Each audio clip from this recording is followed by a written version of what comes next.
Buddy, it's Vicious here, and hopefully this will work. Let me just make sure my audio is correct. Um, Rarely is it that I come across a video that I really want to stream and talk about on YouTube that involves, well, not fighting games or reacting to games in general. But this one caught me off guard a little bit. Of course, this is from a video that happened like 5 months ago. So, I'm late to the party, but I want to talk about this a little bit because I watched a little bit already. If you'll indulge me, go ahead and chill, sit down, chill, talk, maybe, say your own opinions. Like, this is Jubilee's video on did slavery affect your family? Africans versus African Americans. Well, really, it's like African Americans versus American Africans. This is why I don't like the term African American that much because it confuses two different types of people. It's like when white people call Native Americans Indians, right? Like, you look fucking stupid when there's five Indians in the building and then a Native American like in the building as well, and you say, oh, well, there's six Indians. Let's say five Indians and one Native American. Yeah, you're like, oh, there's six Indians. It's not the same person, not the same people. But anyway, let's get to it. Forward if you agree. Slavery affected my family. Man, hold on. Let's go back a bit. So let's see. Forward if you agree. Slavery affected my family. Yeah, of course, everybody from the left should say something. Not everybody in Africa was affected by slavery. I don't think. I mean, that's just evident in my last name, King. I mean, that's the brand of the slave owner that put that name on my family all those years ago, and I'm still wearing it in those ways, along with the compounded, economic disparity, social disparity, mental trauma, all of that. I mean, it's tethered forever. So to go back to slavery and talk about post-traumatic stress disorder. Skip. He says some never real shit, stopped. and then he falls so off. there's no post. What my great-grandparents were teaching my grandparents, who taught my mother, who taught me, came from what they learned through slavery. So there's a lot of fear, a lot of insecurity, a fear of society, a fear of law enforcement. So slavery has made a major impact where the low self-esteem is consistently reoccurring. I think for me, growing up in Los Angeles, California in the early 1960s, there was a stereotype that I didn't want to be black, I didn't want to be African because we come from Africa or we're slaves. So I want to be a Chinese boy, I want to be Bruce Lee. So growing up like that, I didn't like myself and who I was. I didn't like the color of my skin or the way that I spoke. So I emulated other people. I wanted to be something that I was not.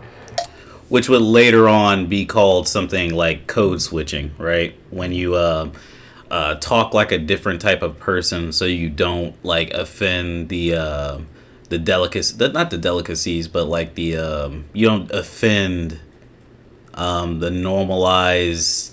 I don't know what I'm trying to say here. So you don't offend people with your blackness. I understand what he's saying.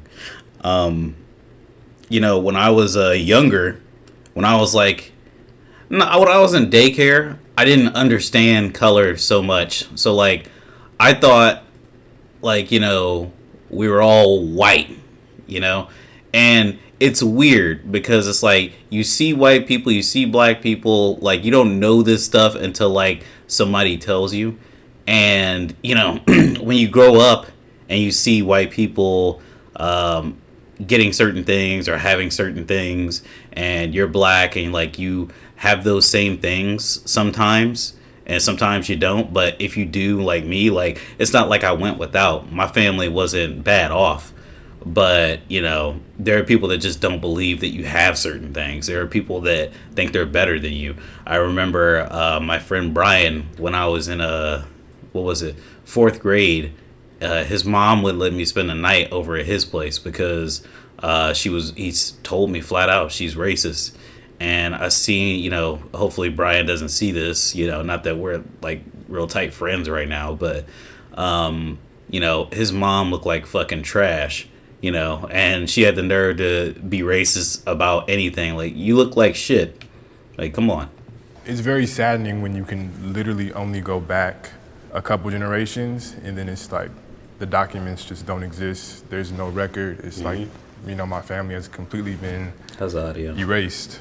In that same point too, in the time that we've been here, we've created a incredible culture and we have so many things to be proud of. And I always reframe the narrative myself and I speak of my ancestors that were enslaved as, you know, doctors and healers. And like, you know, we were taken because we were talented, right. You know, because we had skills to offer. And we built this country, so. And still building. And still building, and that's something to take pride in, so. Sounds good. Can the disagree a step forward?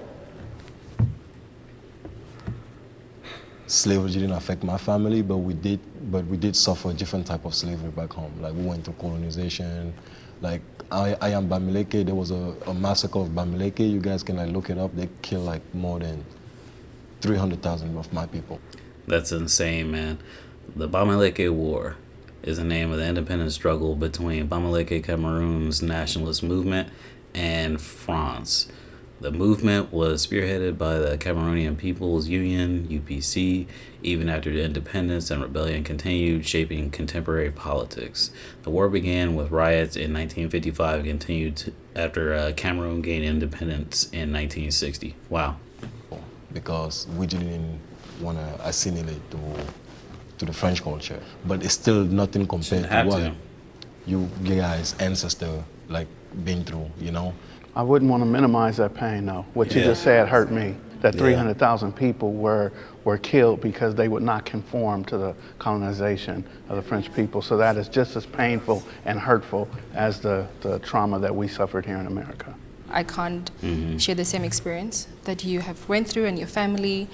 Even though we also had our own type of slavery, we had apartheid at the time, you know, where the Dutch... Every time I see South African, like, I know it's a country within Africa, but when it says South African sometimes, when they, like, put that underneath people, I just think to myself, do they not know where she's from, where they're from? Are they just saying South Africa, like, you know, it's just South, like, it's the southern part of Africa? But I know it's a country. It's really hard for my brain to get around that. People took over and they wanted to just have South Africa, Namibia, and I think other countries where we could only just speak Dutch. It's somehow still happening even now. There's like a place in South Africa where it's called Orania, you know, and it's just Dutch people there. No black person is even allowed there. So we still somehow feel that oppression even now, but it's nothing compared to what your ancestral history, you know, has gone through. It's insane to me that there are places in Africa where Africans aren't allowed. Like, it really makes me mad. And like, when people say racism doesn't exist and, you know, you bring up something like this, they just act like, you know, it's not even effectual. Like, it doesn't affect, you know, anything in America. So racism doesn't exist. And they'll always bring up the point that Africans sold Africans, which is extremely fucking racist, you know. White people also sold white people, you know what I mean? And I don't think that Africans selling Africans is like that's not making your point. Like, who the Africans sell the Africans to? Somehow happy that you guys have forgiven it, even though you haven't forgotten it. Have you forgiven it? I mean, like, your face is like... Do that. But me personally, no, I haven't. But I want to work through the change. But no, I have not forgiven, because it's a system that's still going on. And from what I'm hearing from you guys, there's a system that's still going on in Africa as well. And it's a war on us. I did not learn these people's names. Racism is the main cause of poverty among black people in America. Yeah, I would say so.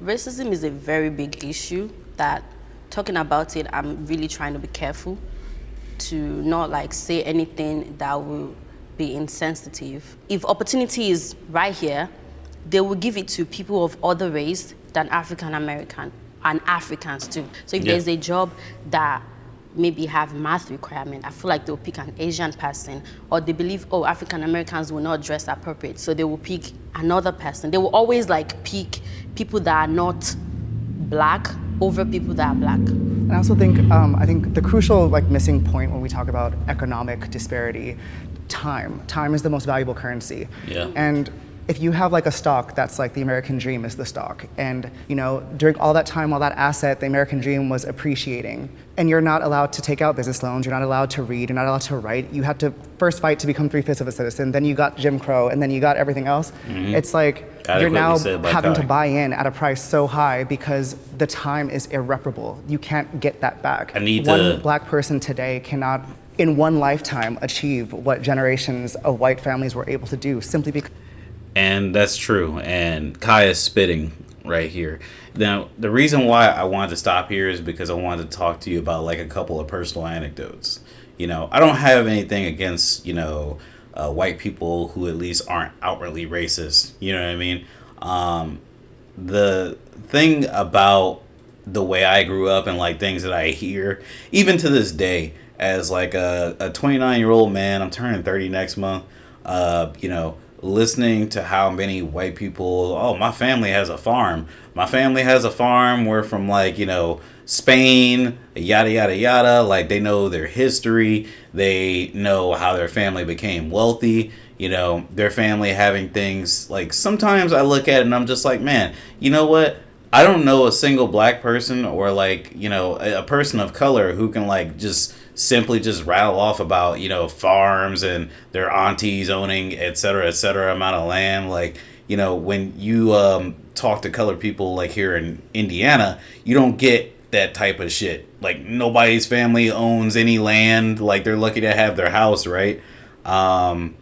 Well, let me not say lucky to have their house. It's not like there's no successful black people in Indiana. Don't get me wrong. I'm just saying that, you know many more white people than you know people of color that own things like that and can like, you know, talk about the history of their family and like, you know, ride in nice cars, nice pickup trucks and afford the gas that it takes to, you know, fill those things up. Like there's a lot built into, you know, the differences between black people. I'm sorry, not black people. I keep saying black people. I want to say people of color, but just for the sake of this video, black people, white people, there's a big disparaging difference. There's like hundreds of years of differences between us, and it's not because there was like a fair starting point. It's because we were held back, we were beaten, we were killed, we're still beaten, we're still killed, and we can't like overcome all of this shit just by, you know, people not being allies. You know what I mean? Like we need allies. We need people to say, hey man, why don't you stop being so fucking racist? And maybe that'll like get the ball rolling. Maybe that'll get people to like start hanging out with people of color. Maybe they'll know that they need to see color and not be like, oh, I don't see any color. Because they use that line here in Indiana a lot, because Indiana is like the lost world, man. It's like the Bermuda Triangle. It's like they don't really care about what's going on the outside world. Indiana is like sandwiched in between a couple liberal states. The only other state that's similar to Indiana is Kentucky, and Kentucky has like the worst test scores in like all the country, right? So like, you know, we got our stupid asses in Indiana, and we have Kentucky agreeing with us, and then we have Illinois, Ohio, and Michigan around us legalizing marijuana and decriminalizing it. It's pretty crazy when you think about it. Like, they're still criminalizing people in Indiana for weed, and most black and white people do drugs at the same rate, right? But the problem is black people get caught and like sent to jail for like getting stopped in broad daylight. Now, that's a real statistic. You can look that shit up. Like, black people get stopped by police more in the daylight than white people, but at night it evens out. Because they didn't have to compete with us to do it. Yeah, I agree with you totally. Like, yeah, I was thinking, just like you said, from a historical standpoint, we start with that reminds me of my cousin. And that's centuries, generations of stolen labor, like you said. Then we get into Jim Crow, which is just an extension of that. Then we have redlining, we have mass incarceration, we have events like the bombing of Tulsa and Rosewood in Florida, and all these different examples of our both being decimated. I want to know why the other two disagree. disagree. Like a defeatist or a victim mindset, but I think if we just have an honest conversation about history and what we've gone through when we've been here, Racism is definitely a big part of that, and there are a lot of We need to talk about reparations because we have never gotten any like restitution for being slaves or the Jim Crow period. Like they have never like given us wages like white people. They've never given us money or like a good amount of land like they were supposed to after the Civil War. I don't know all my history. Like I'm not as educated as like say Lance or Kai. I don't think on this matter. I'm just simply commenting on how I see it. Redlining, as he mentioned, was a big problem. You know, you can't have black people live in certain parts of the state. You keep white people in the same community in like nice communities. You don't fix shit that's wrong in the black people's communities like roads, water, etc., etc. You know, in Michigan. Flint, Michigan, the water fixed yet? I don't think it is. I'm not going to look it up right now, but I don't think the water in Flint, Michigan is fixed. So like, you know, that affects a lot of black people. There's a lot of black people that live in Flint. And there's some white people, sure. I'm 100% certain that there's a white population in Flint, but I'm pretty sure that the population of Flint is by and large black. successful black Americans, a lot of millionaires, a lot of, you know, business owners, but they're exceptions for sure for a reason. And there's a big difference between income and wealth. I would like to challenge the ideal that African Americans are lazy or that we don't have a good work ethic. I think there's this perception that, you know, we're here, we're in America. So Flint, Michigan, I looked it up on my phone, 54.04% black, 38.45% white. Now, I'm not saying that I'm not saying that they should fix it just because black people live there. They should have fixed it a while ago if it hasn't already been fixed. But you see how the majority of that city is black and 5.96% other races. 2 other races. All right. How are we not doing better for ourselves? So. I thought I was gonna be the only one staying. I was gonna be like, oh, I'm about to be like Kanye West, but okay, there's a lot of things we can use as an excuse to hold us back, to not to reach our potential. But it's up to us to look past that. You know, like me coming from Africa, I came here to better my life, my family. I'm the only one here. And since I have been here, there's a lot of bad things that happened to me. There's also a lot of good things that happened to me. Us African or African American, we need to like look past like racism and like just focus on our own goal. Like, what do we want to achieve? And we need to stop using the word racism when we don't get something or when something don't go our way. Just Look at Lance. You know. So let me jump in real quick. Before he jumps in, let me just say something really quickly. So I should be taking more notes on these things instead of like wanting to go back to them. So here's the thing. And as he mentioned earlier, they went through their own thing in I forget the name of the area of was it the city or the country? Bilimake? I'm sorry, guy. Let me not say that. Let me just talk about what he said. So the thing is, history means something. You can't just sit here and say, oh, well, we just need to look forward. If you got horse blinders on and you have like an eye patch on as well, it's like hard to look forward when somebody is just like free. You know what I mean? If you're free to move forward like white people were, like nobody held white people to you know, be accounted for after slavery. Like they just fucking did what they needed to do. They made money, they paid us less, and they still lynched us and we got killed. There's a lot of people that don't know their history because of their family being murdered. There's people to this day, the Tiki Torch riots, they weren't too long ago. They mowed down some woman, I forget her name and I feel bad for it, but they literally ran over like a woman and I think they ran over some other black person, killed them. I don't even know if they received any consequences for that. But I say all this to say that, you know, it's hard for us to move forward when we're constantly being held back. You know, he's saying move forward, and it's easy to say when I think it's easier to say when you come from a place and you go to another place and you're like, oh, I'm doing relatively well, but like you don't understand all the intricacies on why you're being held back or why people won't accept you.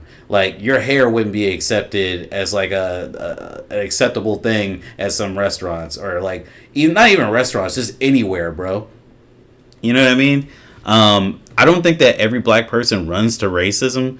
I think that there are some black people that use racism like at some points. People of color in general will say some things are racist when they're not, because they don't have that understanding. They're just like not paranoid. I wouldn't say like unnecessarily paranoid, but like they get a vibe from someone and they sometimes are just incorrect. Now, that happens.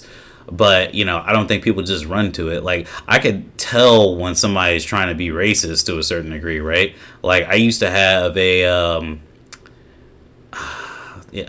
like an apartment, like maintenance dude.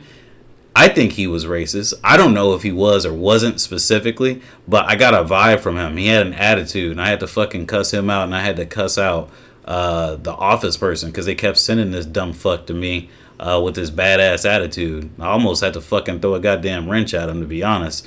But, he acted a certain way that made me think that he didn't want to fucking work there anymore, and they wanted to get cussed out and beat the fuck up. You don't fucking talk to somebody's mom crazy and not expect to get fucking cussed out. Have a good day. But let me not talk about that. That dude was a bitch.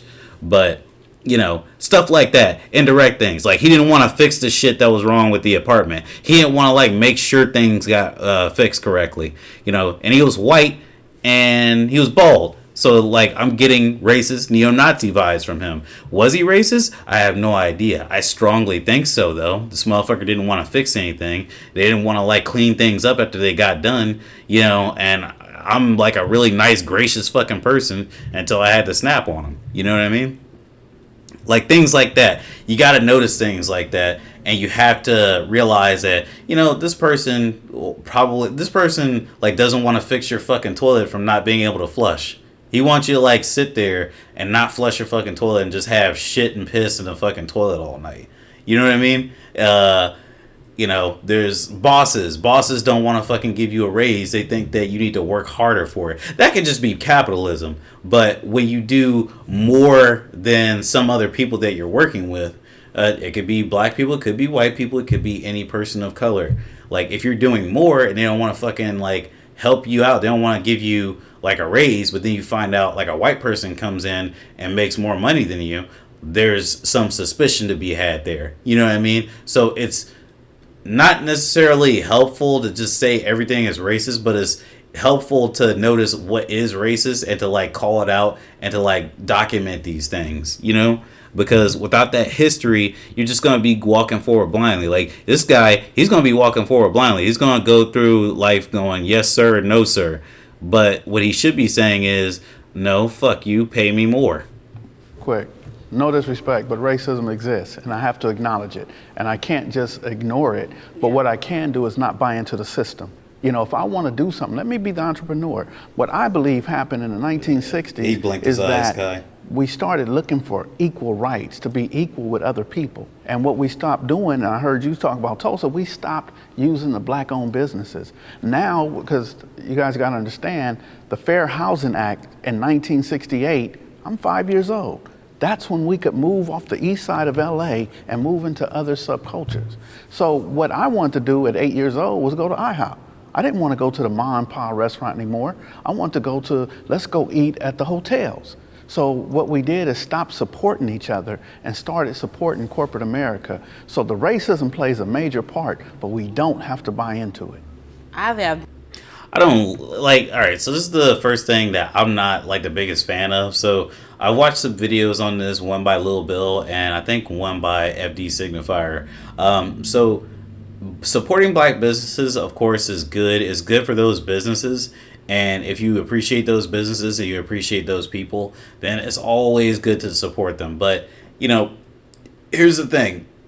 Supporting black business doesn't necessarily mean that you're going to come up the community is going to come up. What that means is you're supporting that person's business and the people that they that work for them, and that's if they're paying them a wage that they like, right? I'm not saying that black businesses won't do that, but at the same time, like I'm going to go ahead and steal Lil Bill's example. So Jay-Z is an entrepreneur. He's a billionaire, right? Or no, he's a millionaire. He's a multi-millionaire. He's really rich.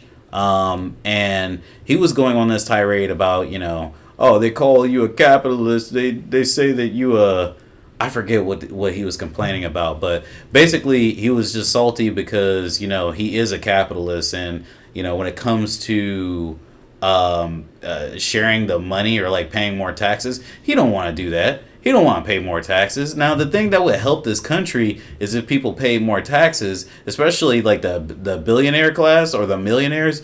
There should be no reason why they have millions and billions of dollars. Honestly, you would survive perfectly and live a very lavish lifestyle being 100,000-aire. Hell, even a multi-millionaire, as long as you don't reach $1 billion and you're taxed for like how much money you make, right? Just imagine if Jay-Z, what is Jay-Z's net worth? Hold on a second. Let's see. Jay-Z net worth. $2.5 billion. That's his net worth, right? So if Jay-Z had, let's say he got rid of like $1.5 billion, right? And that got put into taxes. That would mean that we would spend less money funding our military, and Jay-Z would be able to fund all of that shit, right? If I'm not mistaken. I don't know. I don't know what their budget is, but it's probably like much higher than that. But he's worth that much money, and he doesn't want to share to other people. Well, that's not fair. Jay-Z has shared to other people before. Jay-Z's given money to charities. But you see, supporting somebody doesn't mean that they necessarily are going to support everybody or everyone in the area. If Jay-Z, let's say this, if Jay-Z gave millions of dollars to black people in New York, where Jay-Z's from, if I'm not mistaken, right? If Jay-Z did that, then there should be a lot of rich black people around, which I think that would cause some sort of inflation. I don't really know how that works, but if he did that, people would make so much more money, people would be out of poverty, and they would be able to like buy houses, buy cars for their mothers, their cousins, their aunts and aunties.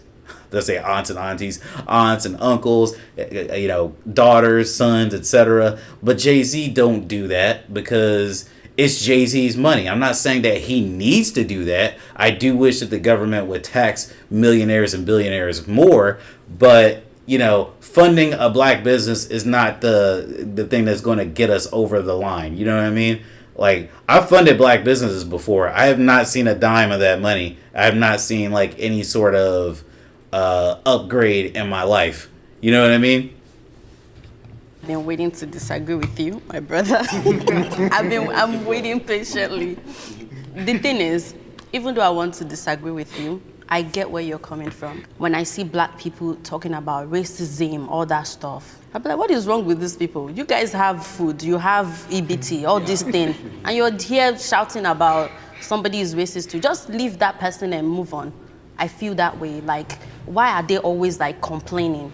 It's not that simple. I remember an example given to me about like something similar to this. So she's saying you have food to eat. Having food to eat doesn't necessarily mean doesn't mean anything. Like, if I had a slice of bread, that's food to eat.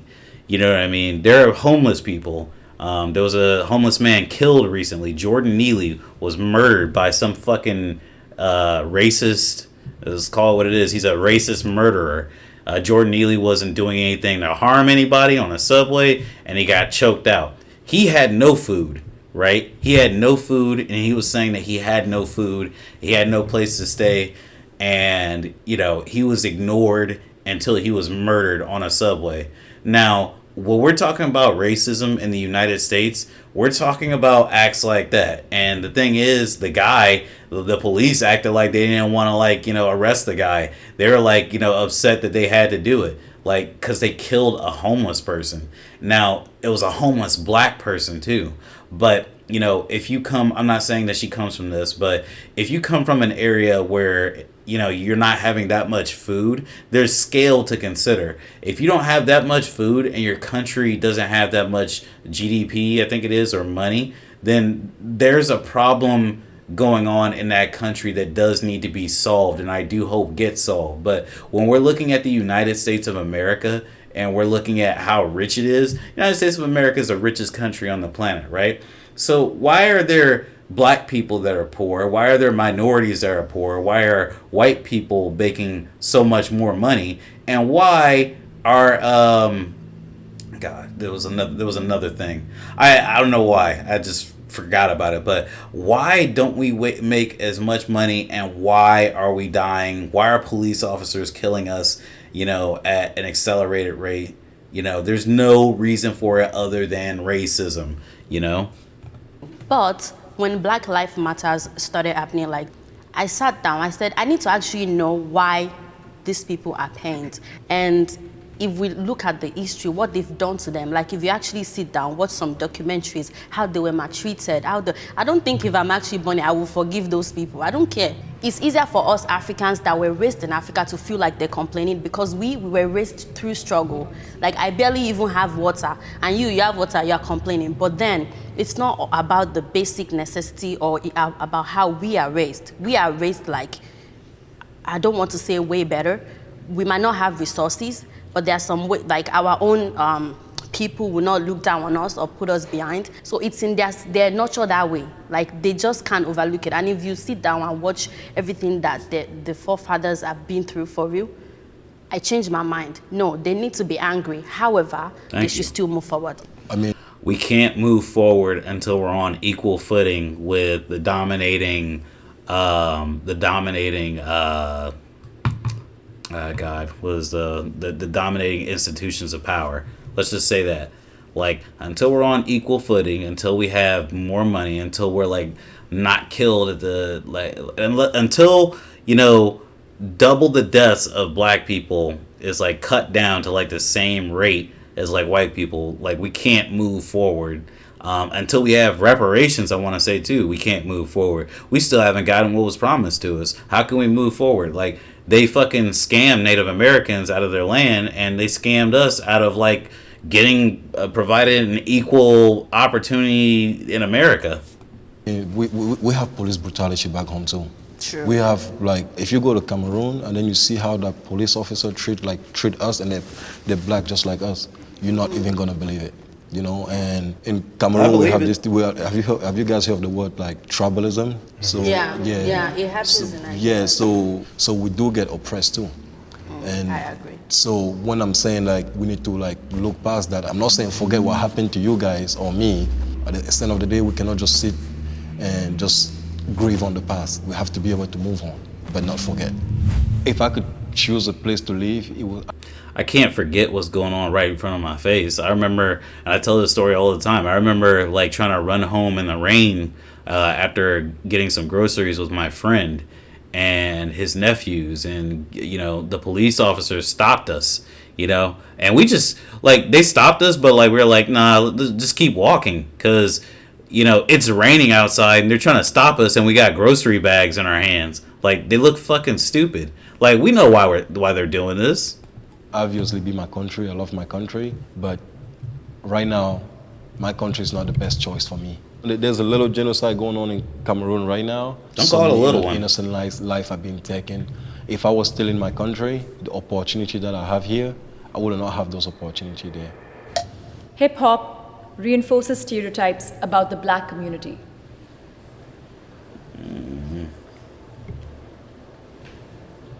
I want to see what they say. In South Africa, we have our own version of hip hop, so we call it kwaito.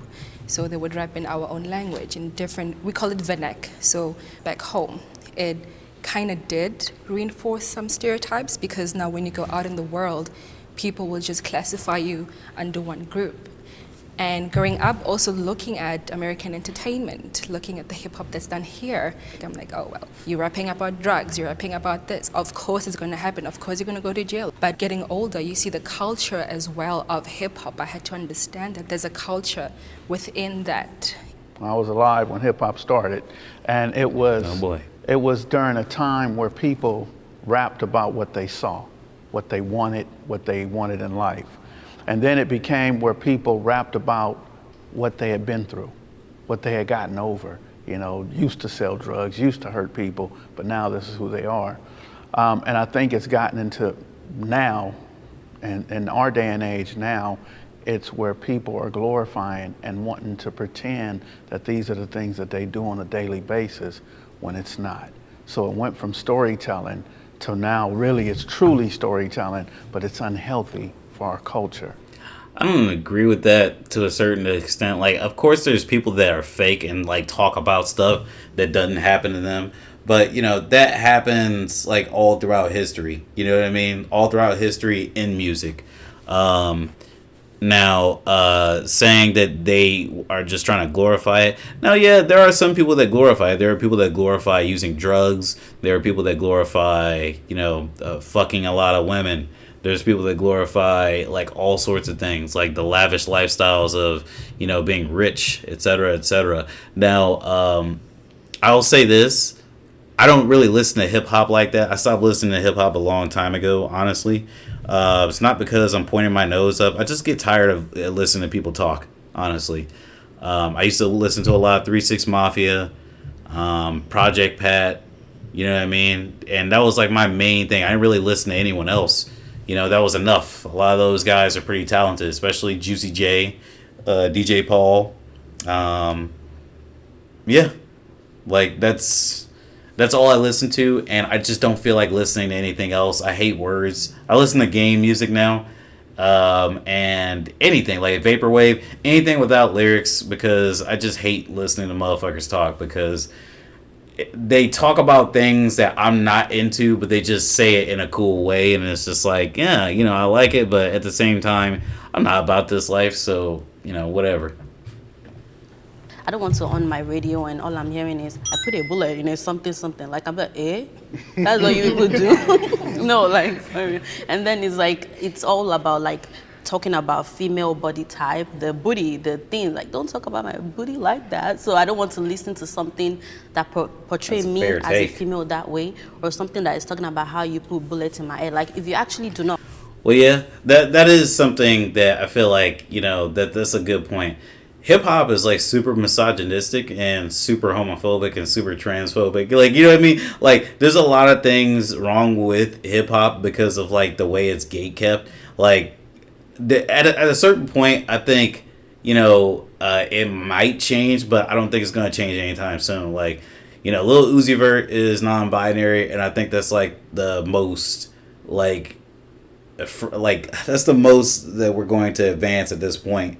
Other than that, you know, a lot of rappers still say the F word. You know, there's a slur towards gay people. And battle rapping too. There's a lot of rappers just call women bitches like left and right. Not like without even knowing, people just calling them bitches like, oh, that bitch. And you hear that a lot from like, well, niggas. They will like just say, they'll like, I know a couple of them that'll just say that a female is a bitch just off of nothing, you know? Not come to America and see for yourself. You would think that most African Americans are carrying guns around and they just shoot randomly, or they just grab your ass or something like that. That's the way the music portray them. And music is a very important element in our society because it influences a lot of people, both youngs and adults. And then they kind of see all those stuff and they act like that, even though that's not what they really want to be. They act like that and behave like that. Like if all these rappers are your role model, then you want to be like them. You want to be cool too. So in the end, it's about like the people that are packaging the music, and sometimes it's about trend, is what people want to hear. The American dream is only for white people.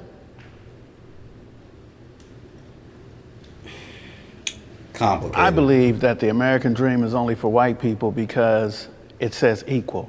And when we talk about equal, there's no equality between the 1%, the Rothschilds, the Rockefellers, the Trumps, and the people who really run the media and things of that nature. So for black people growing up in America and living in America, we could become rich, we could become wealthy, but we are not on the equal playing field of white America. The system of white supremacy, which is in the law enforcement, which is in the judicial system, which is in the prison industrial association, also in the politics. We are not equal in any of those terms. Oh. A new challenger! When I was back there and when you were speaking, I started thinking, like, could we ever actually, as black people, have the American dream here in America?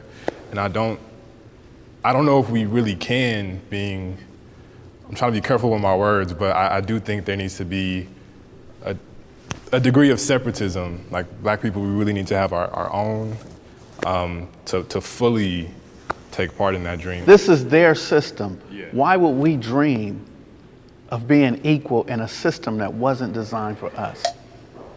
Okay. So, The American. I agree with that, except for the separatism part. I don't think that we should have to separate. I think that we should, make it so like there's more equal terms between us, right? Like we shouldn't, like I said before, we shouldn't be getting killed at double the rate as them. We should have like they should raise all of our wages. Let's just say that.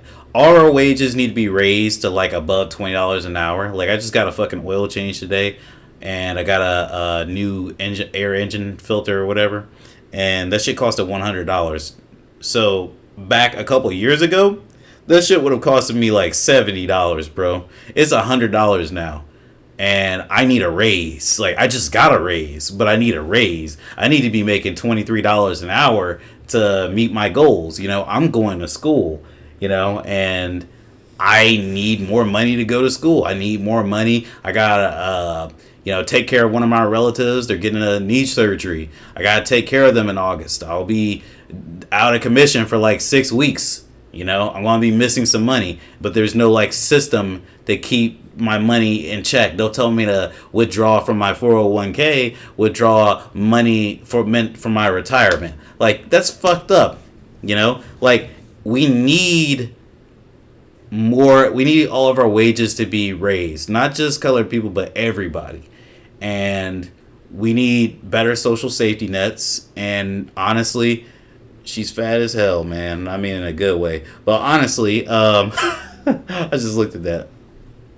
Like, I think that we can achieve the American dream. It won't be to the extent of like the Rothschilds or whatever, possibly, but we should be able to like have families afford like luxurious items like PS5s, big screen TVs, and have nice cars, have houses. We should have all this shit. It should be all of ours, man. Not just black people, everybody. I'm talking about white people, black people, Mexicans, that's not all of them. I should have said Latin people, Arabic people, Africans. All of us should have money. We should have an equal opportunity.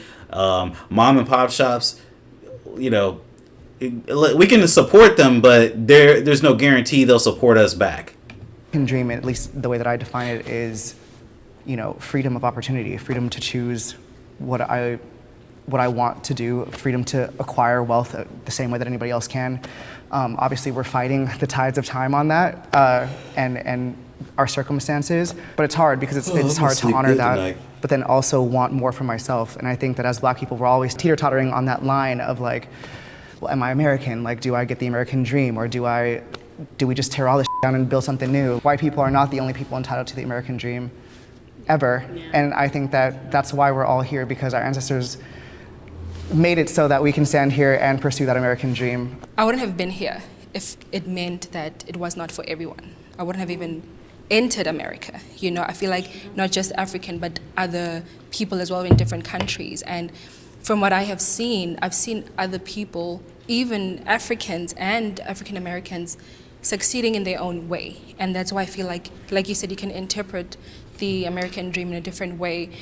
Yeah, and you know what? Now that they're saying that, if you're a normal person that's not famous or you're not rich, you can still achieve the American dream, which the way I interpret it is you're able to have kids, you're able to have a spouse, you can afford you can afford rent, mortgage, all sorts of amenities. You can have a pet, and you could just live life comfortably. That's the American dream, to me. It's not about being a jillionaire, like Skip was talking about. It's about living comfortably and being comfortable in the skin you live in and having a good time living. That's the American dream, to me. Whatever industry or whatever it is that you're focusing on, because there is a level of opportunity there. There is some way that you can be successful. Talking about Trevor Noah, who took over The Daily Show, it wouldn't have been possible for him coming in as an African. He got his American dream. It made us, as well, other Africans, believe that it is possible. The American dream writes his check. So he gets to have wealth. That's your interpretation. Or whatever it is that he's experiencing. But the American dream is the one who writes his check, not him. What is the American dream to you? I agree with you. I agree with you. But do you see how we would put it as he had his American dream, even though someone writes his check? But for him, or for some of us looking at it on the other side, that's... I was agreeing heavy with Skip, but the thing that's holding him back is he thinks that it's his idea of the American dream is black people control half the country or something. His American dream, because his goal was to get there. The biggest cultural shock I saw coming here was definitely the lifestyle, because the lifestyle I saw of America, especially Los Angeles, was portrayed as a very rich lifestyle. And of course, I came here as a student, and coming here, living here, and seeing the reality of it, seeing different homeless people, disadvantaged people, was really a cultural shock for me, because I didn't expect to see that. And I guess also the way people were handling each other, because coming in as an African, I thought people were together. But since being here, I saw that there was a huge divide, or there is still a huge divide within the African American community themselves. If he had stayed in South Africa, would he have the same opportunity that he had here? That is No. So corporate is writing his check, but us growing up, the reason we move here is because we don't have it better back home. For me, I'm the first person ever in my family in America. Everybody else is back home. Everybody's depending on me. All of them, my mom, she's dying to come here. She's willing to do anything just for her to be in America. So for me, when I look at those little things, I'm yeah, American dream is for everybody, Yeah, we might not have the same opportunity as the white people, but there's still that little chance that a lot of us back home are willing to take just to get here. I trust law enforcement. All right, can the disagreeer step forward? Everybody? I was supposed to say, they should all stand back. I got married to a young lady who did 15 years in prison for a robbery she didn't commit. I myself was incarcerated for 6 months for a burglary that I couldn't have committed because I was in prison. So in 1987, I'm doing 19 months in prison. When I came home in 1988, I was given a burglary charge and I had to sit 6 months. And the judge did not kick it out because there's no way I could have done it. He kicked it out because they didn't serve me the warrant while I was in prison. Wow, that's crazy. Yeah, see, that's the type of shit I'm talking about. When stuff like that happens to you, if that is indeed true, you should get some restitution for that. You shouldn't just sit in jail for 6 months. They need to give you 6 months of payment.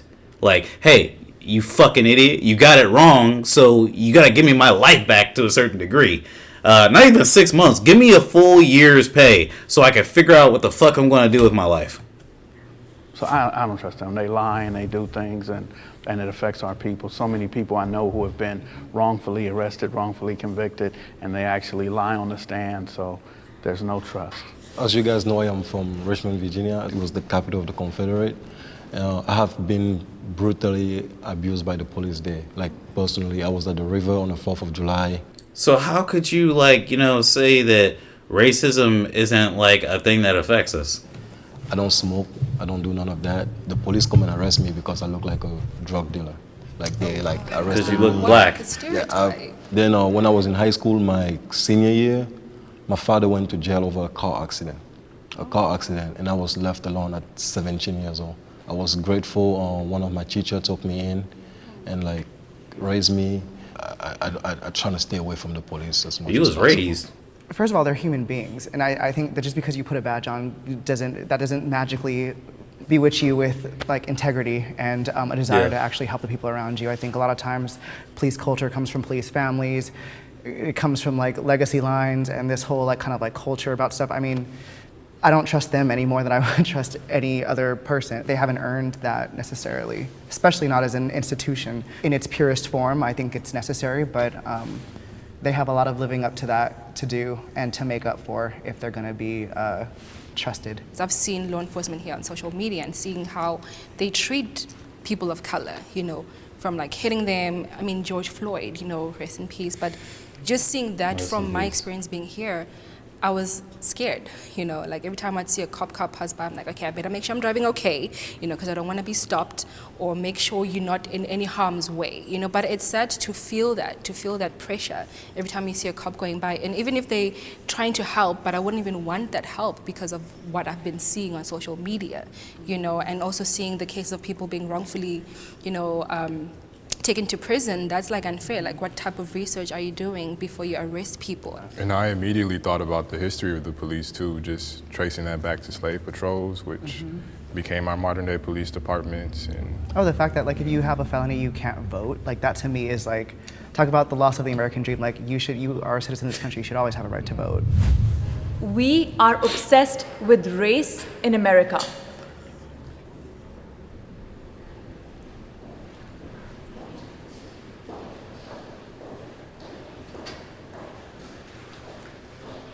I think that word obsessed is such an interesting word, and I think that the way that question is framed is almost as if it's like the onus is on us, like we're obsessed with race too much. Like, no, white people are obsessed with race in this country. They've made their laws based on it. They've cast us out because of it. They've like That's true. destroyed entire groups of people because of it. So That's I true. mean, we're just living in the ripple effects of the stones that were cast in the pond of history. So we're just reacting to it. So we would rather just be human beings and American citizens and, you know, people that are pursuing an American dream. We'd rather not have to think about race, but that we did not draw first blood on that. what else do you expect? Yeah, like I given the mean, history I'm not like obsessed. that? Yeah, it's, For me, being in America give me an opportunity to like meet and like discover so many different culture that I would never see if I was in my country. I would just like maybe hear about it on the news. Yes, I agree. I think they are very obsessed with race. Even when you do like an easy application, like it doesn't matter what application you do, they want to know your race. They want to know, you know, why they don't have a Well, there's a category for reason for that. Africans. You know? That's why I'm checking out every time. Like, Yeah, like they want to know everything. The thing that pissed me off the most is that when they see you and they be like, oh, you have an accent. Where are you from? Like, who cares where I'm from? Just sell me this thing and let me keep going. And we're When you told them that you're African, they be like, what country? Yeah, they're so obsessed with where you're from. she be like Wakanda. Like, I don't believe that there's an obsession about race in America. I believe that race is a distraction to hide the power, the wealth, and the access to it. So a lot of times there's something put on the table, like a rock being thrown, and I hold my hand, and that's the racism between got black left. and This is white, the end. between blacks and Hispanic, and other cultures have come here. We'll talk about race just so that we don't have access to the power and the wealth, and I think it's done on purpose. There's a power that allows us to talk about race if we don't look past it. some of the question prompts that I see differently, and then when I hear somebody say it, I'm like, that actually makes sense coming from their perspective. So it's been really beautiful having this conversation with you guys. You guys are very knowledgeable, and I've learned a whole Rosie. lot from each and every one of you today. Going into this with like the title of the series, like African versus African American, I think that like people were gonna come in thinking that we were gonna be like guns blazing, but this is such a beautiful display of unity. I love it. It like gave me so much life today. Oh, that's awesome. Well, that does it for my stream. I just wanted to like go over this video, man. I wanted to talk about it because I feel like, you know, I'll like start looking at these and I'm like, damn, I really want to like talk about it and like get my opinion out there, and now I'm doing it. And now my dog is being an absolute fucking lunatic right now. Hey, relax. All right, let's see what else they got. I'm in the gang. Who has a fake butt? Rosie, if you don't stop. Let's see. Oh my goodness, will you move before I make you go to bed? Jeez. Let's see. Rosie, please, man. Where are these? Odd one out? Nah, middle ground. I want to see these middle ground. Just because you're a cop? I want to go. Oh my goodness. This was interesting. I want to watch a little bit of this. Well, it's an hour long, man. I don't know about that. Was that last one like a couple minutes or something? It was 24 minutes. I'll do the cop thing at some other point. When was this made? 4 weeks ago. Hold on. What's an interesting one? These Jubilee videos are fun. Oh, I've seen this one. Do good Muslim women wear hijabs? Yeesh. Do white people experience racism? Well, this is interesting. Middle ground is a social experiment that brings humans Okay, with thank you. Everybody skips the intro. Do white people experience racism? I'll say yes. Not a one honestly. race against the other. It goes all ways. It's not. It doesn't matter if you're white, if you're black, if you're Asian. It doesn't matter. You could experience racism no matter what color your skin is. I think that people have a propensity to kind of have an aversion towards what's different from them. I've been called a cracker before. I've been told I was going to get beaten up because I was white. I would argue that on a systemic level, white people don't experience racism the same way a lot of other races experience racism. But I would say on an individual level, any group is capable of being racist. She hit the nail on the head. Well. There's no reason to watch the The rest. argument against this position frequently is that racism is a system, not a sentiment in the United States. And I agree with that really strongly, but at the same time, Good. I'm Jewish and racially white and have definitely experienced racism, discrimination. The paradox is that most of that racism is coming from white people or European society, white nationalism, etc. that's directed at Jews. So I'm Dane and I'm Jewish.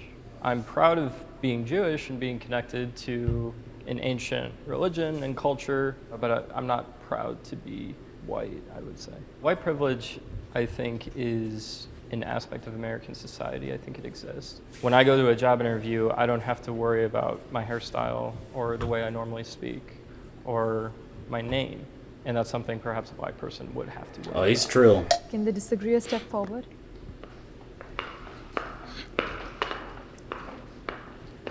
So I just want to say that Here we I go. want to validate everyone's individual experiences. I do also believe that white people experience bias, prejudice, but the reason I did not step forward is because by definition, racism is tied to power and economics. I love how she smiled when saying that. So I don't agree with her because let's look up racism. And my buddy tried to do this shit to me the other day, right? Not the other day, a couple weeks ago. It was Anubis.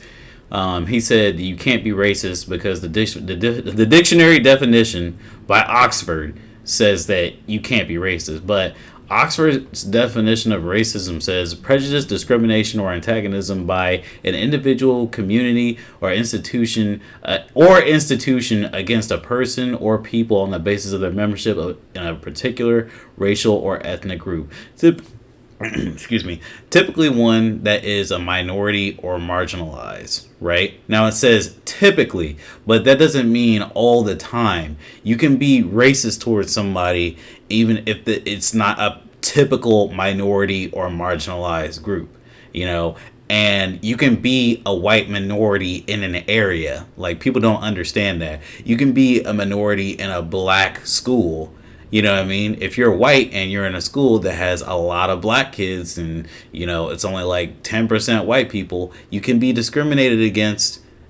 You're the minority there. You're marginalized there, right? And I keep using black just because black is the first thing that comes to mind because I'm black. But, you know, you can be racist towards anybody. You know, saying that you can't be racist towards white people also implies that black people can't be racist towards Mexicans. And I've definitely heard Mexicans and black people be racist towards each other. You talked about systemic discrimination. I don't feel white people experience racism by definition and by actual concept. What is the definition of racism and who wrote that definition? In the late 1500s, early 1600s, there was slavery. They started bringing over slaves, but there was really no concept of classifying people in terms of race. It's just we're bringing In the 1500s and 1600s? I don't think that's right. these people over and they're slaves. What ended up happening is some of the slave owners who were white started mixing with some of the slaves. And now here you have these black people that look like the people that are owning things. So they're like, whoa, whoa, whoa, whoa. The theory of race was formed to classify a group of people who would be lesser than and have less economic power, and this would be imposed against them for hundreds of years. So that has not been the white experience in this country, but it does not invalidate the things that white people experience. It's just not racism by definition, is it? No, it's not racism by your definition. Like, you want so bad for white people to not experience racism that your definition excludes Mexicans from being Mexicans, Latin people, Arabic people from receiving racism from black people or other races. Like, that's a bad definition of racism because it only makes it so it's convenient to say that white people are racist. Prejudice, is it bias? Is it wrong? Yes. Mine is simple. If one person treats another person differently because of the color of their skin, to me that's racism. I will tell you that I was stopped by the police plenty of times when I was a young man, and I will also tell you that I then decided to spend 35 years as a policeman. Oh, shit. I'll tell you that I stopped lots of kids coming home from school. Depending on who it was that I stopped, the first thing out of their mouth would be, "You only stopped me because I'm black." And I would say, "You're driving a sports car with a back window that's this big. I can't see who's driving, and I stopped you because you're doing 95 and a 55. I had no idea." Do we really think that that's a fucking thing that he said? Like, does it really... he's driving a sports car that has a back window that's this big. You can't see him? What kind of shit? What the fuck are you talking about? He's going 95 and a 55. How did you catch him? Hey, good humans. Oh, I'm whoops. Dan Chin, director of the Jubilee. The policeman. I'll tell you that I stopped. Because, I mean, just for, like, you know, reference, like, if he was to, like, pull out, right, of, like, some sort of, like, parking lot or something, and somebody's going 90 and a 55, that motherfucker is gone. Like, he doesn't even need to look back. He's, like, not in the rear view anymore. Lots of kids coming home from school. Depending on who it was that I stopped, the first thing out of their mouth would be, "You only stopped me because I'm black." Oh, here we and go. I would say, "Oh, then I'm a racist." But if I write you the same ticket that I was going to write you before I knew who was behind the wheel, I'm not. So I'm glad you used that example, and I want to commend you for your service for our country. But Don't commend us, nigga. But I do want to say, because I've actually taught classes for the LAPD and for their cadets about these issues. But what I can say, which is a statistic, and which is also a fact, is that 60% of our prison population is African American. Different issue. 32% of the U.S. population is represented by African Americans and Hispanic, compared to 56% of the U.S. compared to 56% of the U.S. incarcerated population being represented by African Americans and Hispanics. African Americans, hold on a second, I'm going to take this caption off, are incarcerated 5 times the rate. Okay. Yes, but let me finish, please. Is African American males, right? When you go into a system and you are kept in that system and you're cycled through probation and there is a systematic sequence of oppression, that's not happening to white males. So it's bigger than just the stop itself. It's the system. My name is Sierra. I'm an actor, That I agree a with. speaker, and a human rights activist. I'm very proud to be African American, to be black. Good. The challenges that come with Police force is foundationally racist. I think so, because I've heard this from more than one person. Like, the police force was founded I want by to start off by saying basically I don't being think a that slave every catcher cop out there union, today if I'm not is mistaken. racist. I think there are a lot of them who are really doing good work, What I know I'm not gonna say a from lot. the establishment of the policing in the United States, that is directly from the slave catchers who were hired to catch runaway slaves and bring them back home. Yeah, I agree that all cops aren't racist. I had plenty of interactions with police that were fine, but I was told by a former police officer who was, he doesn't a cop look. who decided he didn't want to do. Yeah, I was about to anything say with it says biracial. I was like, he doesn't really look like. He looks like he could be like some sort of like a Middle Eastern. that. The training is pretty much specialized for only colored people, especially black people. That Just if by you're going around by them, how they're dark more his dangerous, and eyebrows you have to are. act in certain situations or react in certain situations. I think I just really want to emphasize that I really think that there are some officers who are white that don't even believe that they're doing anything that may be racially motivated because they're simply doing what they were taught to do. I come from a police family, and I like to add they do offer diversity trainings in the academy.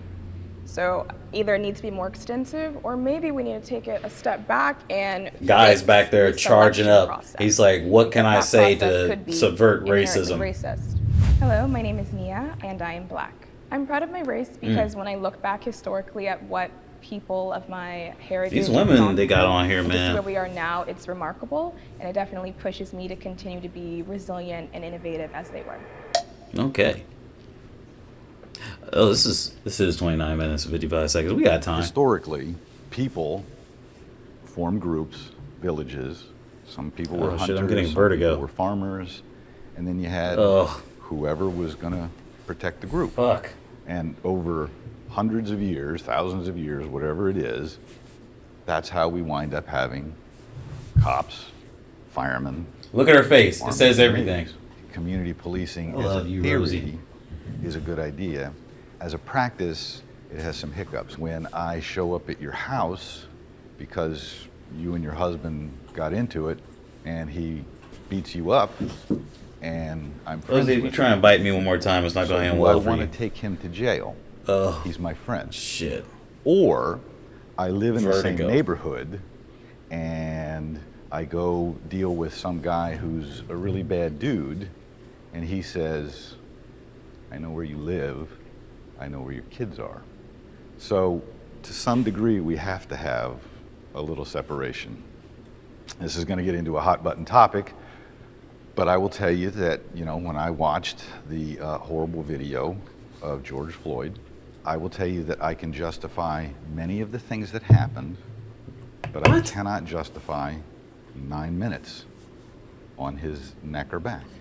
You But what I can't can also justify say is most I, of as the a things. policeman, and this is my personal opinion only too, the officer who was on him for 9 minutes, he probably spent too much time in the same neighborhood. They should all tackle him. Dealing with the same problems over and over again. He was selling loose cigarettes, man. What kind of Isn't that what a fucking... police officer is?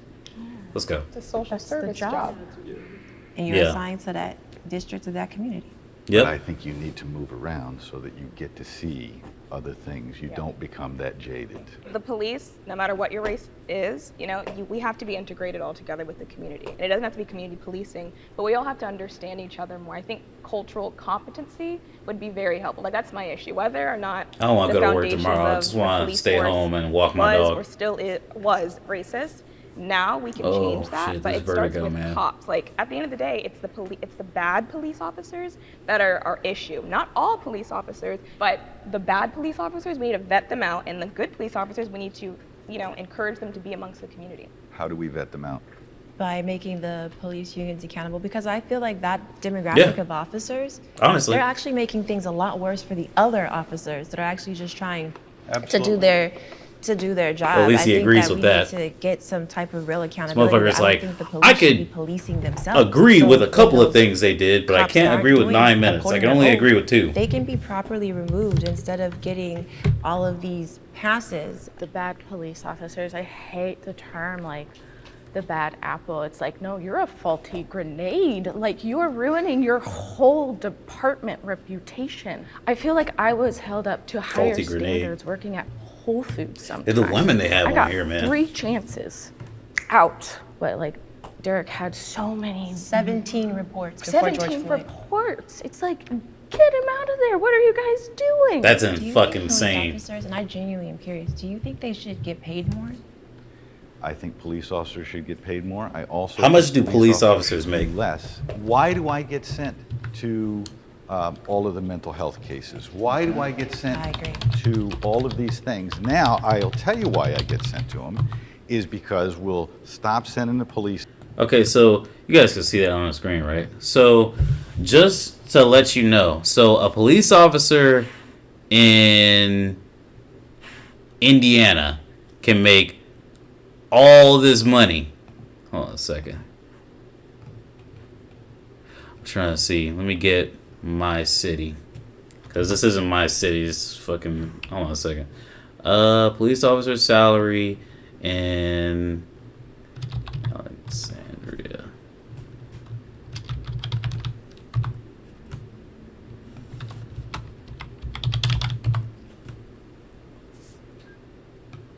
Of course. So ranges from 53,000 to 62.8 thousand. I mean 62,000.8 $62,800 a year. That's a lot of money in Indiana. So just to give you like a good range, right? So in Indiana, making $38,000 a year is starting to be like lower middle class, if you could even call it that. I would say lower middle class if it's just two people, right? $38,000 a year. 58 to like 62,000 a year. That's like upper middle class, at least what I consider. Because you know how much you could do with that? Like, not only could you have a 3-bedroom house, if you had a spouse and you guys were splitting up the bills, you would be able to afford anything that you like. You would have vacation time and you would be able to, like, buy another car. You'd be able to buy a car, pay your mortgage in Indiana in a small town like the one I live in, Alex, and fucking just make off like a bandit. Is ridiculous. There, and then something horrible and tragic is going to happen, and they're going to say, why didn't we have a cop there? Do you think we need to have different divisions like mental health and just other, or maybe even specific police that are just for this? Wonder why Anderson Do you came think up. that would help with a lot of the issues? No. We do Probably 'cause have my specialized VPN. police officers I don't in know. certain things. But if we keep specializing and we get so compartmentalized that I can't go, I'm right across the street from you when Oh, I you're see what screaming you're for saying. help. Yeah. That's not what I do. Got to go find the guy that deals with screaming women or whatever it is. My name is Jimmy, and I am a retired police officer. I'm not going to tell you that there are no racists on the police department. Why I don't haven't you think reported blacks them? were historically treated fairly under the law. I think that we have made great progress, great strides. I think we have to continue to get better, but I also think we probably see racism to this day in places where it maybe isn't. I sometimes wish I was a different race.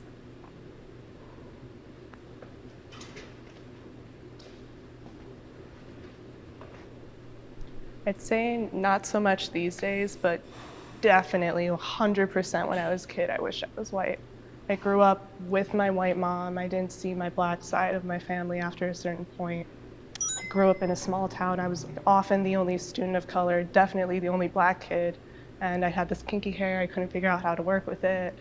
And everybody also would call me an Oreo. It was always just being othered.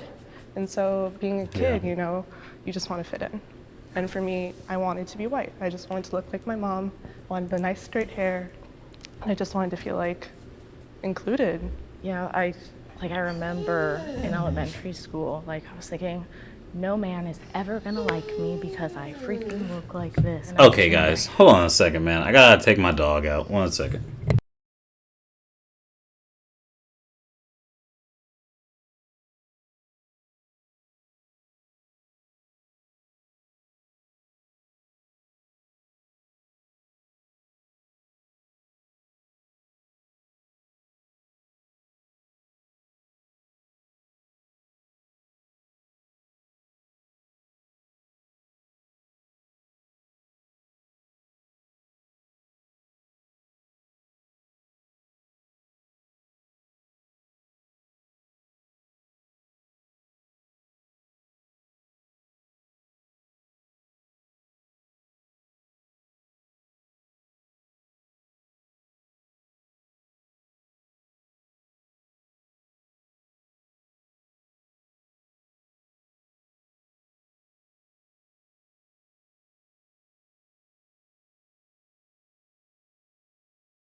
All right, we are back.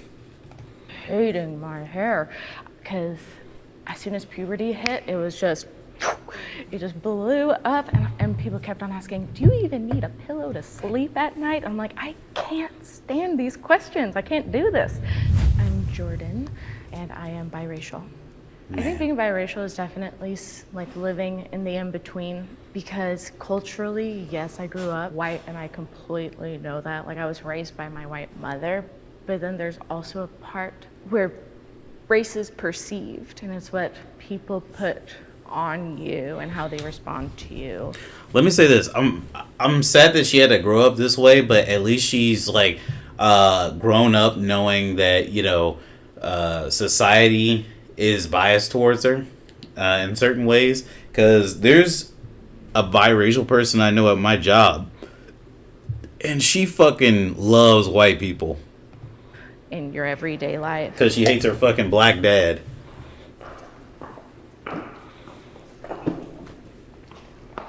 It's so interesting because I grew up in predominantly non-Black communities, and for some reason still, like, being the minority at home in the family as well as in school and in the world, I was always so proud to be Black. I actually really yearned to be around other Black people. So thankfully in college that was an experience where even though we made up a small community, I was still able to, okay, this is like people that look like me. I was in the military for 6 years, and I was usually the only Jew in my battalion.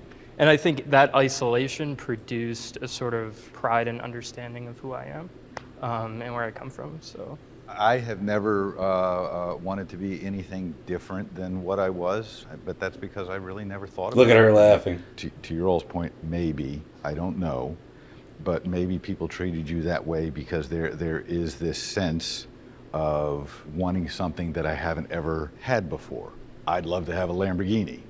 You know what I mean? It's different than any other car I've ever had. It's different than what I grew up with. I think personally for me, I mean, I was actually adopted by white parents in very diverse family. I think 6 out of the 8 of us are all adopted, all different races. I kind of have my own story apart from everyone else. And the same for everyone else that was adopted in my family. They have their own story. I always had pride in it, but at the same time, my parents are my parents no matter the color of their skin. It's the people who raised me, and they raised me just to not look at it through the lens of race, and that's what I've always done, and I've never wanted to change my race at all. I'm Joshua, and I'm Black. I've never experienced racism. I've experienced stuff from people from my own race. I grew up in a white family by white parents. I was constantly called whitewashed. It upset me, but I didn't let it get to me. Being Black in America, to me, is just being an American in America, just like any other person. White privilege exists. Oh man, he was like, I better get my ass up there. America was founded by white people, for white people at the time. All of the institutions were designed to benefit white Ain't that right, people. Rosie? So, God. I mean, Have of your course, flip. white privilege lingers into society today. We can't deny that. Where I would argue with you just a little bit is I think we throw out the term white privilege far too often for things that aren't necessarily white privilege. I've got to agree with you completely on that one. I think there's generational white privilege for sure, but I think now it's almost used as a reason to not try as hard. If we stop doing that, just really like work for it and not use white privilege as an excuse, then we could really get somewhere as a Black. I guess it depends on your I would example. respectfully disagree. Like, all of that is true to an extent. Like, I graduated university during the pandemic, the height of it. I went abroad for university. I got 2 degrees. I graduated with honors. I learned to speak 2 languages. I should have been able to get a job right away, right? No. It took me 9 months before I was able to get a job. Had to go completely outside of my field.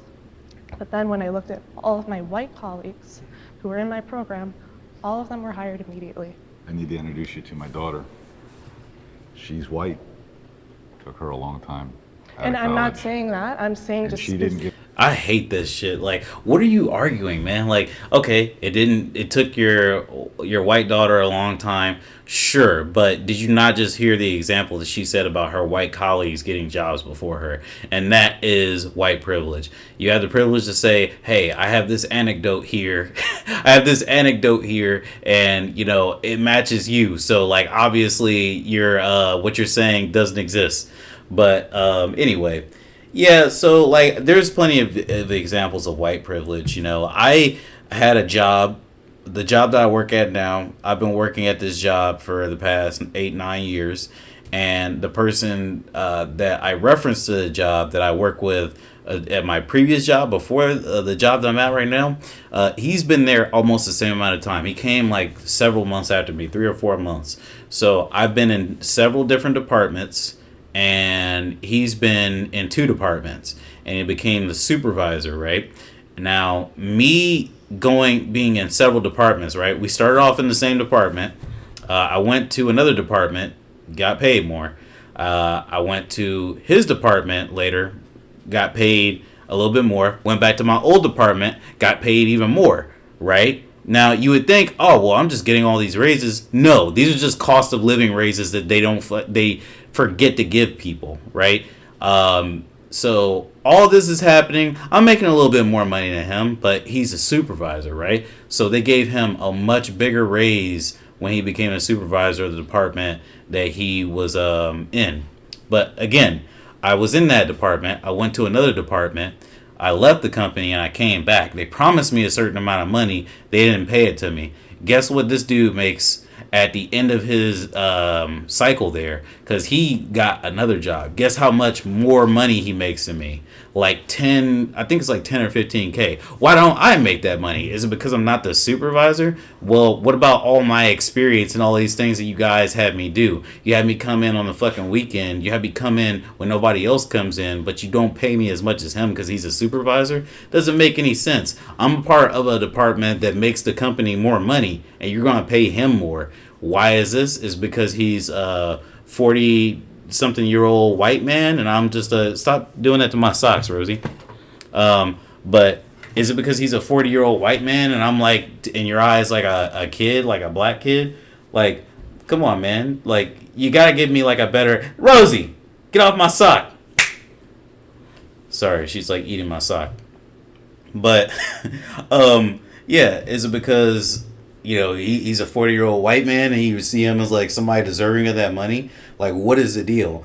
And you can never get a straight answer for people like that, because, you know, I asked for a raise last week and they said that they turned in my raise 2 months ago, but they never gave me the raise. But when it's time to give everybody raises in the company, the cost of living raises, everybody got them, but there's still the fact that there's people you're bringing into the company that make more money than people that have been there for a while. And also, had to make sure she was playing with something that wasn't my sock. Also, you know, you're paying people disproportionate amounts and not paying attention to seniority or like the importance of their job. Like, you know, I'm glad that he made that much money. Don't get me wrong. That's my friend. But the simple fact that, you know, you're a supervisor doesn't make up for the fact that I've made this fucking company hundreds of thousands of fucking dollars and saved them hundreds of thousands of dollars. Pay me the same or more because I out seniority him, you know, instead of just fucking giving him money because, I don't know, white supervisor. That's fucked up to me. Get her job in what her degree is in either. I respect that, but my point is saying me comparing myself to the white students who were directly in my position, they're successful, I'm not. This country was founded upon white people coming and then putting in act Jim Crow and Thanks, other laws. Nero. I didn't expect you to get on this video. Inferior. You are not even some of those laws are still Katie left. Are still in things can be true. You can have had a very hard time. Privilege is not just limited to white people, but to say white privilege doesn't exist from a historical context, to me, is respectfully absurd. Something that I learned about recently is the privilege that exists in the hospital, specifically relating to the birthing process. in giving epidurals. There was a study that's recently, or was debunked, that said that Black people have a higher tolerance for pain, which then has been falsely used by people who help support. Look at this dude on the right, being man. Hesitant to provide the epidurals for Black women giving birth. A lot of women. I want to say I respect the fit. I don't know the exact statistics, so 3 I times can't. more likely Black women are. Wow, she decided that she's on her shit for the most part, except for when she said that white people can't have racism acted towards them. Black women are 3 times more likely to die from a pregnancy-related cause than white women. Multiple factors contribute to these disparities, such as variation in quality healthcare, underlying chronic conditions, structural racism, and implicit bias. Let me tell you something. I just seen a video the other day where this fucking nurse, right? She was trying to, like, I don't know, I don't live in a town like this, but it's like a rich, well-to-do town. This motherfucker, like, so there's 3 black dudes, right? They had, like, a bike, and you rent bikes in the city, evidently, right? Or scooters, something like that. She was trying to take this dude's scooter that he paid for and was, like, crying bloody murder that he was stealing it from her as she was trying to steal his scooter away from him. And, you know, that is white privilege. She's not going to be arrested or fired. She's just gonna like live out the rest of her days being embarrassed probably, but she tried to steal a bike from a young black man, and yeah, that person's a fucking nurse. To die. Thank you. The fact that Thanks, I am Hans. taken seriously, Appreciate you, bro. more seriously than a Black woman in my place, if I should be giving birth at some point, I see that as just an absolute privilege. My name is Bryn, and I just graduated, and I'm currently gaining hours to becoming a licensed therapist. As a therapist in school, we were taught to approach things with what's called cultural humility. Cultural humility is being curious, and instead of trying to have all the answers, working collaboratively with the client to kind of understand where they're coming from. I have been fetishized for my race. Oh my god, yeah, every like colored person should step up. Of course he hasn't been fetishized. You know, like he doesn't even like, you know, he doesn't get invited to the barbecue. I'm like, that's not a compliment. That's so weird to say. And like one of the go-to pickup lines for men, they're like, oh my God, what are you? I'm like, this is She said she was raised by a white woman, and I can believe it. cute. I'm tired of having this conversation. This is lame. Yes, Hans has been I have fetishized. Green eyes, hazel eyes. Like, let's move on. I think Black women in particular are Oh just my God. extremely sexualized and fetishized. Every day I go out, I'm making sure that my outfit is, you know, okay, because I don't want to draw certain attention. I like her hair, but I don't like her shirt. If it's in an afro, if it's in puffs, if it's in braids, I'm going to get treated differently.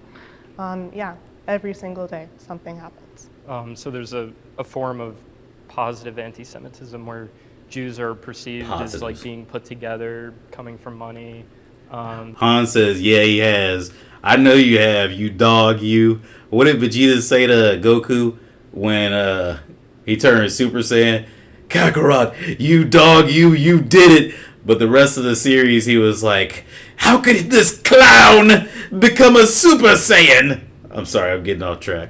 And being doctors, lawyers, and, you know, women are attracted to those sort of things. And then also, too, like, all Jewish men are circumcised. Some women have that preference. So I've definitely experienced it. But I feel like it's a sort of subtle, trivial thing. Like, it never really bothered me. You dog, you. But it's occurred nonetheless. Yeah, I've had experiences in high school, college. You know, people ask me to stop me, mainly women. Like, oh, are you Egyptian? Or are you black in this? Or black Are in your that? eyebrows real? It's always black and something else. And He does look Middle Eastern, I think, because how dark his eyebrows are. Something crazy. You know, my name is Dino, and I am biracial.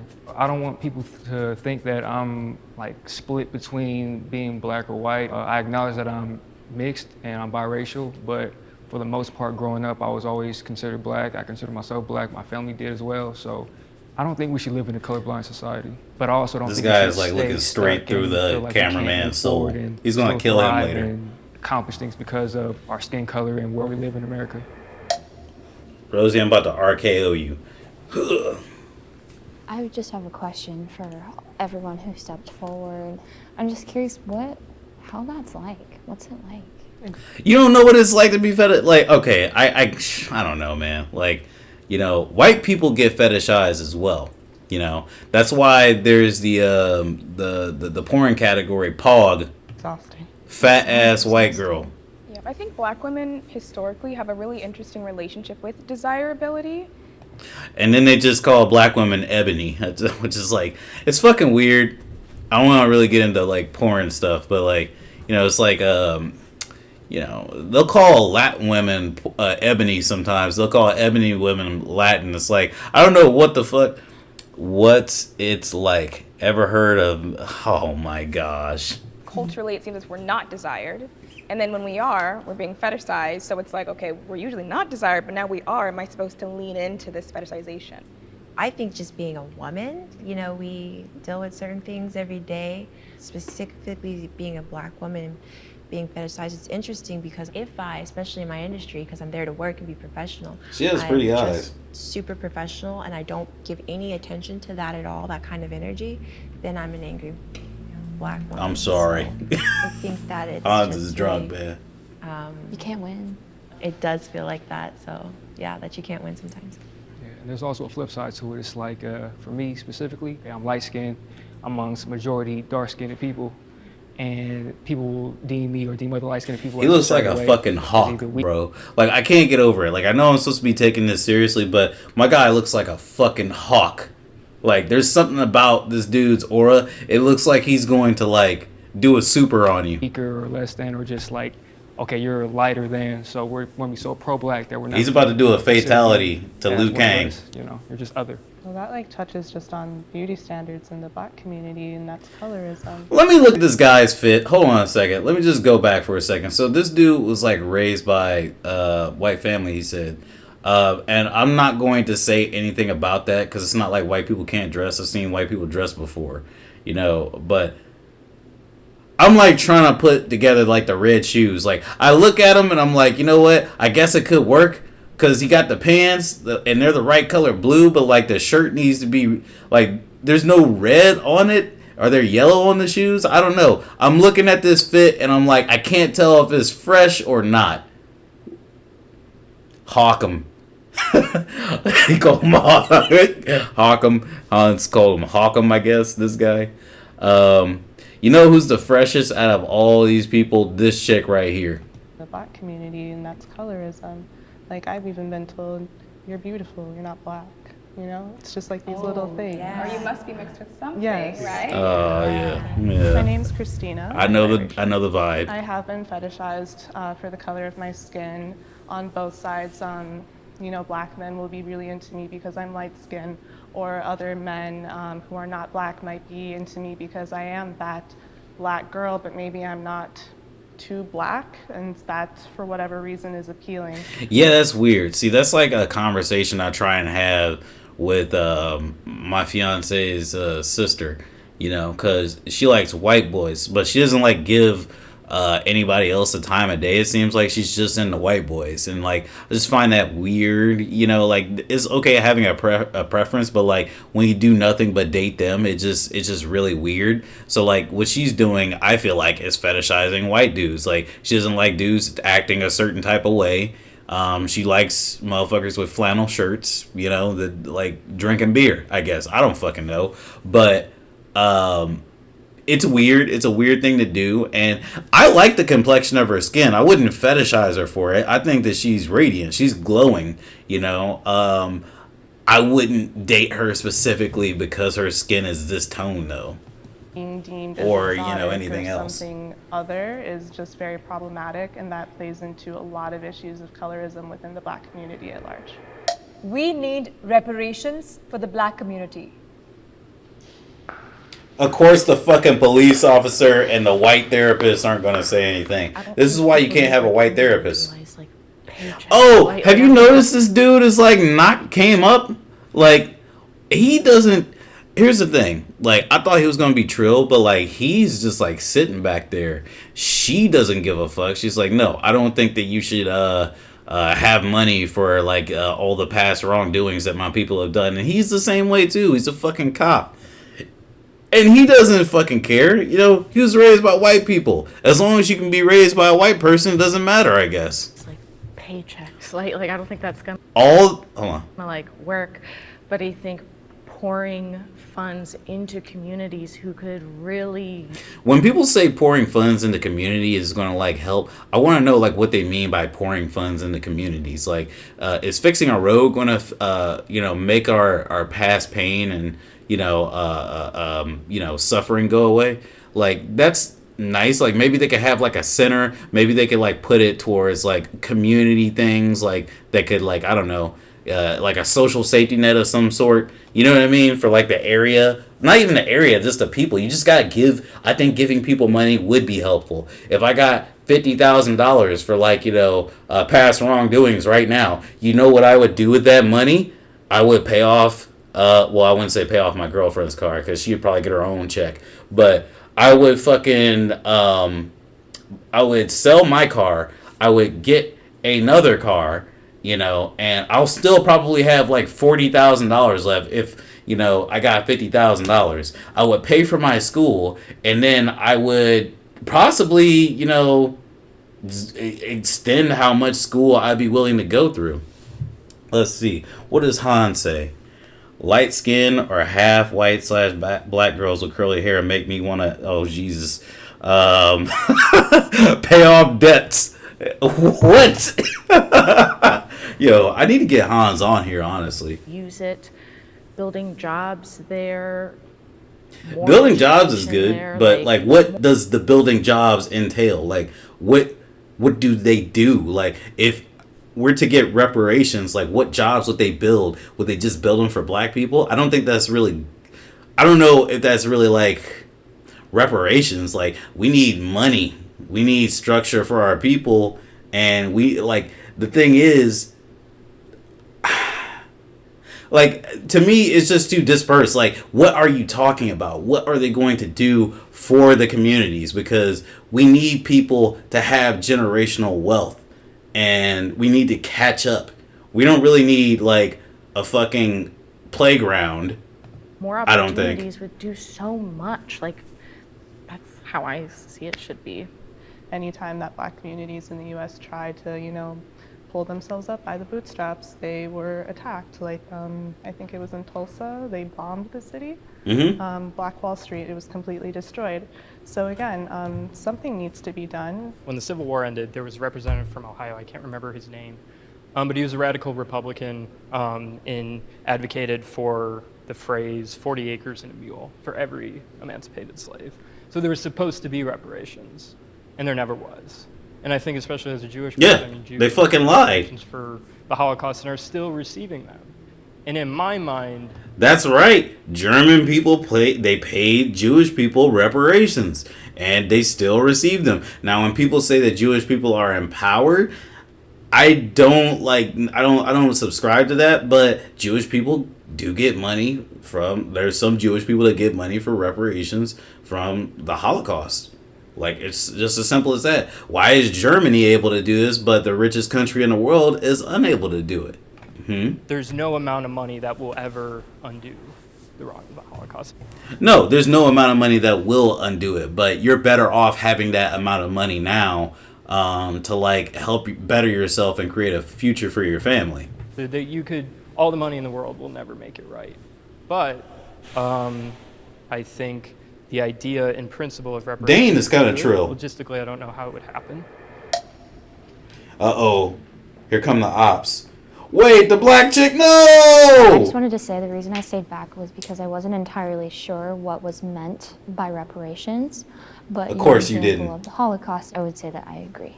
Similar reason, when I think of reparations, I think of something similar to a stimulus check. My worry is with the lack of financial. The white dude's like, well, I just hate. I can't even say it on Twitch. I hate niggas. Investing money into programs in underserved communities, something like that. I hate niggas. I hate all races. I'm just gonna knowledge of how to. I just want to play Mortal Kombat and spam Fireball. But Even if that were to happen, though, I still think that that would still be the right step. You know, we'll give these people the funds or whatever. We'll give them our promise, and if they float or sink or whatever, that's on them. At least, like, we as a country took the right step. I'm all for money going to the community. I am for that because the communities right now are the way they are because of things in the past. But to give out checks to individual people, there's a difference between learning from the past and then still getting caught up in the past. I mean, if I had a time machine, I could go back in time and be like, hey, you never gave us the 40 acres and a mule. I would be all for that. And I would get That wouldn't do people anything. who were affected and actually went through slavery. But in today's age, like no one's. I'm balding, but he needs to shape up. Yes, the communities are taking hit by that, but so I mean, I've never. You don't think your ancestors experienced slavery? I think they do, but I haven't. I've never been in it, so why should I get a check from somebody else who never put? You should be going way back. Listen, the way I see it, all minorities deserve a reparation of some sort. Mexicans deserve a reparation because a lot of this land, Mexicans and Native Americans are the same people, if I'm remembering this correctly. So like the fact that all this land was taken from them, especially like California, Native Americans, why they have a reservation, but they shouldn't have reservations. They should have fucking palaces, if you want me to be all the way honest. Like, you know, living in America and like having your land taken from you for like, you know, like beads or some shit like that, like in Louisiana, like that shit's ridiculous. Like, come on, man. You got Louisiana for like the Lolo, and you don't recognize that that's like a fucked up deal. So what about the people? And you killed us. Are the descendants of the slave owners who are still reaping the financial benefits of your ancestors who slaved in those fields?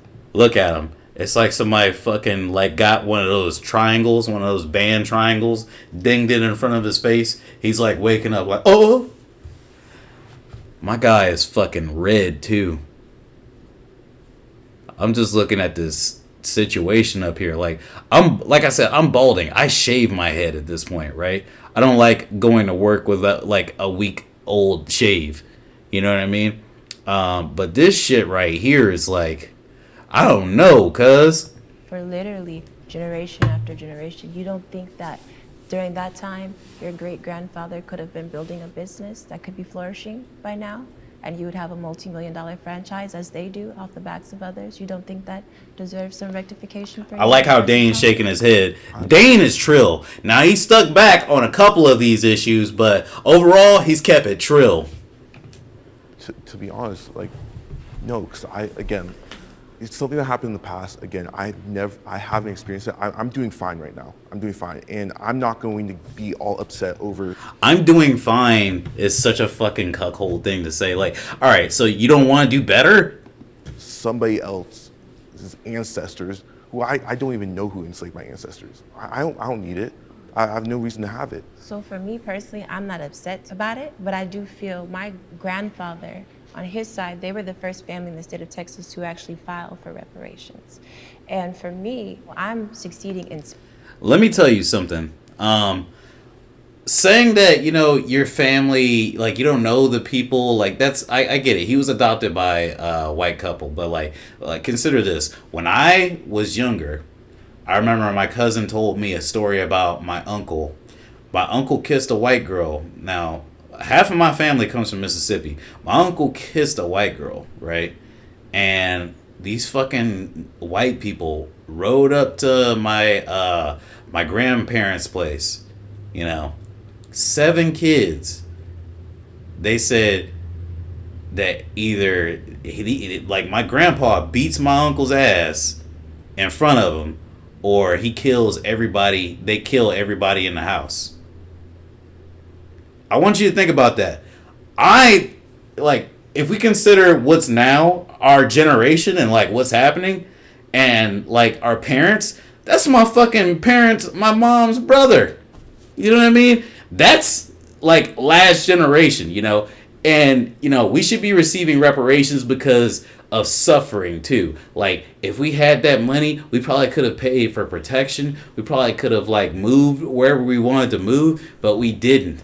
We probably could have had more money in the last generation when they were telling us not to go to pools. In Mississippi, they told my mom's family they couldn't fucking swim in the pool. That was last generation to me. You know, that's my parents. You know, motherfuckers are talking about, I don't know these people. Like, okay, well, nigga, I do. If you don't want money, that's fine. You can, like, refuse the money and they can redistribute it, like, some other way. I want that fucking money, bitch. That's the way I see it.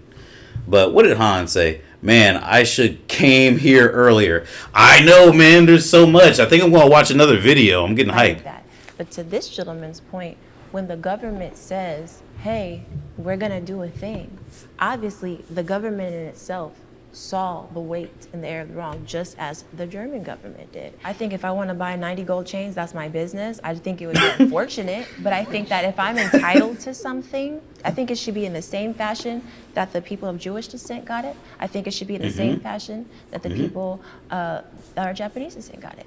So Japanese people got think it reparations doesn't too. affect you, but overall, I think that we have been greatly impacted by slavery, even up to current. I just choose not to focus on it nonstop so it doesn't become something that holds me back. But I definitely think it's something that we're entitled to. Great, guys. All right. Yeah, look, that white dude was like, I better not speak. All right. What else they got? Is college necessary? What should I watch? Should mom stay at home? Oh, man. Jubilee is problematic with all these fucking things. I can, like, make some content out of this. Whoa, hold on a second. Liberals and conservatives fight labels and stereotypes? Nah, that's like for a later video. I want to save this playlist.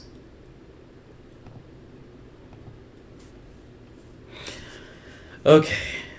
Is Gen Z misinformed? Is college necessary? I want to go to Is College Necessary? Hey, good humans. I'm Dan Chin, director of the Jubilee produced feature documentary Accepted, a story that follows 4 students at the controversial.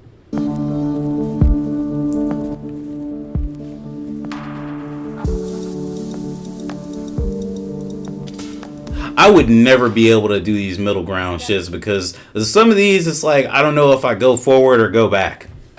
Forward, if you agree with the prompt. My parents expected me to go to college. Yeah. I think any parent wants you to go to college. Expects is different though. Didn't go to college himself. He went through a little bit of like an associate's degree, but his main thing was a photographer. And then my mom, being from Jamaica, completely different, education being her way of getting out of that kind of environment, poverty, things like that. She always wanted me to go to school, and they both put me through private school to better prepare me for college. So they kind of started me off on the path as soon as they could. Growing up, I actually didn't even realize there was an option to not attend college. I thought that part was mandatory, but you may or may not graduate. It was very important to my grandmother as well, being a college professor. And when she and my grandfather graduated from college and earned their master's degrees, they were literally able to take that to the bank as a down payment on a home. At the time, a college degree meant guaranteed income. My dad was always the type of person to say, get your degree, I don't care what it's in. So I always felt a little bit of flexibility about what specifically I wanted to do. And that's why I kind of took community college as a time to try a lot of different things and see what I'm interested in and not break the bank. My name is Pam and I'm pro-college. The main thing that I feel like I missed out on by going to community college first was that I wasn't given the opportunity to pursue leadership roles in like clubs or things that I was a part of. There is a bit of a stigma with transfer students that you're not, you weren't there on campus long enough. I encountered a lot of people who would discuss feeling imposter syndrome or feeling like they weren't good enough to be at a school like UCLA, that they couldn't do as well as the people who had been there all 4 years. And I definitely felt that feeling sometimes as well. Can the disagreeers step forward? I want to see what the disagreeers say. There was no expectation for me to go to college whatsoever. So it was really my personal decision to go. I saw a lot of poverty like in my community, in my neighborhood. And so how do I avoid this situation as an adult? There was no plan B for me. So Dude it was like, in the red if I don't do it, I'm going back to looks my tired as hometown fuck. and I'll be He's working never at a had factory a somewhere, night's sleep or in his life. I can do it and, see what happens. College's use of affirmative action Nah, you're a is good speller, Hans. problematic. Hold on a second. What was that? Oh, whoops, it's down there. See what happens.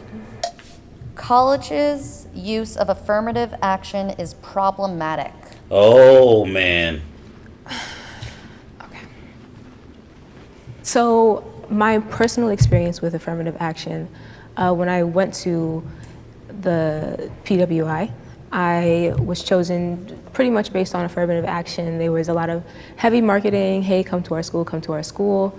Affirmative action can be problematic in the sense that when these students reach campus, there is no place for them. Yeah, it's like, okay, they have clubs, they have other people that they could reach out to, but it's more like once we get you in, you're on your own. You gotta figure it out by yourself. And I also think it's being problematic when it comes to society, because now you're having a lot of white Americans saying that the only reason this person got into the school was because of this reason. Especially private institutions, these Ivy League. But fun fact, the group of people that actually benefit from affirmative action the most are white women. Schools, certain types of people attend these schools. If you don't necessarily fit their standards, then once again you can be ostracized from that. That dude in the My name is red back Zakia, there looks and like I'm a from fucking college. assassin. Not going to college is a privilege depending on who you are and who you know. I feel like colleges support. What are they in, like a parking garage? Depending on where you are. For me personally, I'm from Baltimore. There were opportunities for minorities. Of course, it's a majority minority city. If I was in another He is state an that was assassin. maybe more conservative, He's not or, slept a day in his life. You predominantly see his white, I eyes? feel like I would not have had as many opportunities. Look at him coming from the fucking shadows right now. Where'd he go? Oh. Meritocracy can't exist in the same place where you have nepotism and legacy. This is Unc right here. He looks like somebody's uncle. He's not a college student. And all of that. But there's always some sort of an action involved in getting people into universities. I personally know someone Anti-college. who attended classes at a certain Ivy League university with a future president. And he was a terrible student, but of course he got in because he was legacy and his family donated a building. So, and that's how you become president. That's America. Affirmative action is good Barbershop to homie. give people an opportunity who wouldn't otherwise have it. I think the intention is good, and you can't speak to intention when the system looks the way it does. We also have to factor in the aspect of finances and money and schools making money. And when we're talking about intention, yes, there might be one professor like somebody I that's like, know. oh, I'm so glad you're here. But that doesn't speak for the entire university. That doesn't speak for the board. Is the intention to give us minorities an opportunity, or is the intention to not hear complaints? To boost their numbers. I need to send this picture of somebody. Well, I think about a it picture differently. of I think someone. affirmative action, definitely works against nepotism, and I feel like if it were no affirmative action, a lot of black students wouldn't be able to go to PWIs. And so I agree that, once you get there, there is a difficulty being a student of color on a predominantly white institution. With that position, it also was the other side that would say that same thing. They would say, we won't let you in because you won't be a good fit here, because you won't fit the culture. And that's the way that they would use to bar people from being able to go. And so, I won't say like it's better for them to turn us away because they don't have the resources. Like, let me get there and let me figure that out for myself versus you telling me that I won't be a good fit there. Everything he's saying, I dig it because it makes sense. All what they were saying about like, there's not really a place for them on campus. Like, honestly, fuck the campuses. Like, me personally, being like a person going to college late, I'm 29 years old. I'm figuring out what I want to do with my life, and I want to be an IT technician, right? So I'm working to get my certification, but school costs a lot of money. And honestly, I don't know if I could deal with not being accepted into like, Indiana, Purdue University of Indianapolis or something like that. I don't think I'd be I don't think I'd be able to like deal with that. You know, I want money. I want to be more successful than what I already am. And if I were to get, the boot because I don't know what IUPUI is. Let's just say it's a white college. If I were to like get the boot because they feel like, I wouldn't be a good fit there or whatever, then that would be heartbreaking to me. But luckily I can go to a community college and they accept most anyone, and I can get my certification there within like a year and a half, and everything would be A-okay. You know what I mean? But for other people, they don't have that same feeling. They might want to go to school, they might want to go to college, and then they get fucking rejected, and then they work at a factory until their back breaks. Like, that's not fun to think about. And, the simple fact that there's affirmative action, which gets people into these programs that they want to go into, like, that's good. It's good. It's good that, it looks past, nepotism, like they said, so people can go to school and get what the fuck they need to be successful. And that's what affirmative action allows. And I also will say, like, white women benefit from affirmative action more than any other minority group. It's not necessarily about, students of color specifically being allowed on campus. It's about, minorities being allowed. A degree doesn't qualify you for most jobs. I can't wait to hear this one. I think where we're seeing the world currently go in terms of the job market is a lot of employers are hiring for experience. They're hiring to see, do you know what you're talking about? And that's where I think internships really come into play. And that's why a lot of college students are going for internships, is they need to go out there and get that experience, so that way employers want to hire them. No employer is going to turn you down if you're like, hey, I have all of this experience, or hey, I know how to do exactly what you're hiring for, but I didn't go to college for 4 years. Having that listed as a qualification and a requirement I don't know about all that, because look, when I look up IT jobs, I'm just preparing for when I get done with school. When I look up IT jobs, they're looking for people with bachelor's degrees or master's degrees. But I did read on Google, take it with a grain of salt, that they are looking for people with experience more so than degrees. Can you do the job? That's what's most important. But they don't really say that a lot when you look on these websites. They just say they want this degree, or, well, some of them say, or the same experience. But how do you get that same experience? Like, you have to just be out in the field. So like when you're listing for a job, you need to give people like, some leeway, because like asking for like a certain degree when they could do it is a little nuts. You know what I mean? It's like, all right, well, if you have the experience, like, it's good if you have experience, but they should be able to help you on the job get acclimated to your job. Especially if you know how to do it, or you're able to do it, and you like show some sort of certifications or like some sort of aptitude for it, Kind of is like a gatekeeping thing more so than who's going to perform the best on the job. I'm Michelle, and I'm anti-college. I became anti-college when I graduated high school valedictorian, and I realized that continuing on with college would be a death sentence. My godmother actually gave me a book called The Education of Millionaires, and she hadn't read the book in advance, so she kind of thought it was going to encourage me to invest in college. But what the book actually did was explain the stories of a lot of people who became millionaires without a formal education.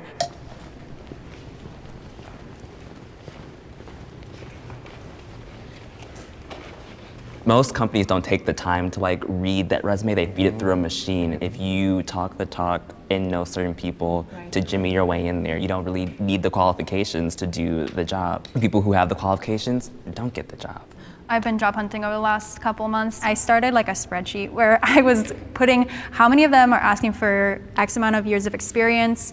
Almost all of them were college degree needed. I still even got like maybe 3 or 4 for every 40 that I applied to. I'm originally from Miami, and I used to work for the county, and I used to work for social events. Oh, shit. And now that I've moved here, it's really hard for me to transition towards the same field, because I tell people, hey, look, I used to run football tournaments. I used to host food drives. But because I don't have a degree, in marketing or in event coordination, people, like you said, when I put on Indeed, they say, hey, you need a degree to get in. But because I don't have that degree, I'm not even allowed to. My name is Kenny, and I'm pro-college. Going to college is really important to me because I've had a long line of family members who have been educators. My mom, who passed away from cancer, was a teacher. Oh, rest in and when peace. she came to this country, the only dream that she had for me was to go to college. In the early stages of me going to school, it felt like a very hard burden to carry. The fact that I don't know what I want to do when I go to school, but I just have to do it because it's somebody else's wishes. But eventually, when I started growing up and realizing that I have my own reasons for going to college, and I, on top of that as well, can fulfill my mom's dream, was something that really... I didn't say how I felt about this. I don't think going to college is necessary. Let me say that. It's not necessary, but if you want to make more money, it's like the best path to doing that. Kind of pushed me towards wanting to continue my education and going to school. All student loan debt should be forgiven. Yes. Everybody should go forward. Everybody should go forward. It's crazy to me that you go for 4 years and you are paying off hundreds of thousands of dollars in debt, and you might actually meet all of the payments and you still have like double to pay. A really popular payment plan that we've been seeing, Purdue University started doing this, it's called income share agreements. So instead of paying for your degree up front, if college actually helps you land that job, you start to pay a small percentage of your salary over the span of a few years. And after 5, 6, 7 years, whatever percentage you pay, great. If not, and you're not making a lot of money, then like the college actually failed you in helping you get that career that it was supposed to in the first place. I like that. It puts accountability on the institution where it should be. I like that Absolutely. Not the borrower. It's very easy to be like, well, in like the Nordic countries, you pay $5 and you get your degree. Like, it's easy, but it's different here, and it has been, and it will be unless some big change happens. But I don't know what that is. I don't know how do we address them. College is fucking expensive. For 2 classes that I registered for the what was it, the spring semester, I had to pay $6,000. I think it was $6,000 or $8,000, something like that. And my grant gave me $2,000. So like I still had a lot of money I need to pay, as you can imagine. That's not good. I got a mortgage to fucking pay. You know what I mean? I got a mortgage to pay. I got bills to pay. I have all these things to pay. I have people to pay. I got shit that needs to be repaired. And while I'm trying to go to school and make more money, I'm spending more money than I'm fucking making at this point. Like, I was making a decent amount, and now it's like I'm starting to feel like a little bit, excuse me. I'm starting to feel like my bank account being drained a little bit. You know what I mean? And that feels fucked up. But I had to keep telling myself that this is for making more money in the future. It's an investment.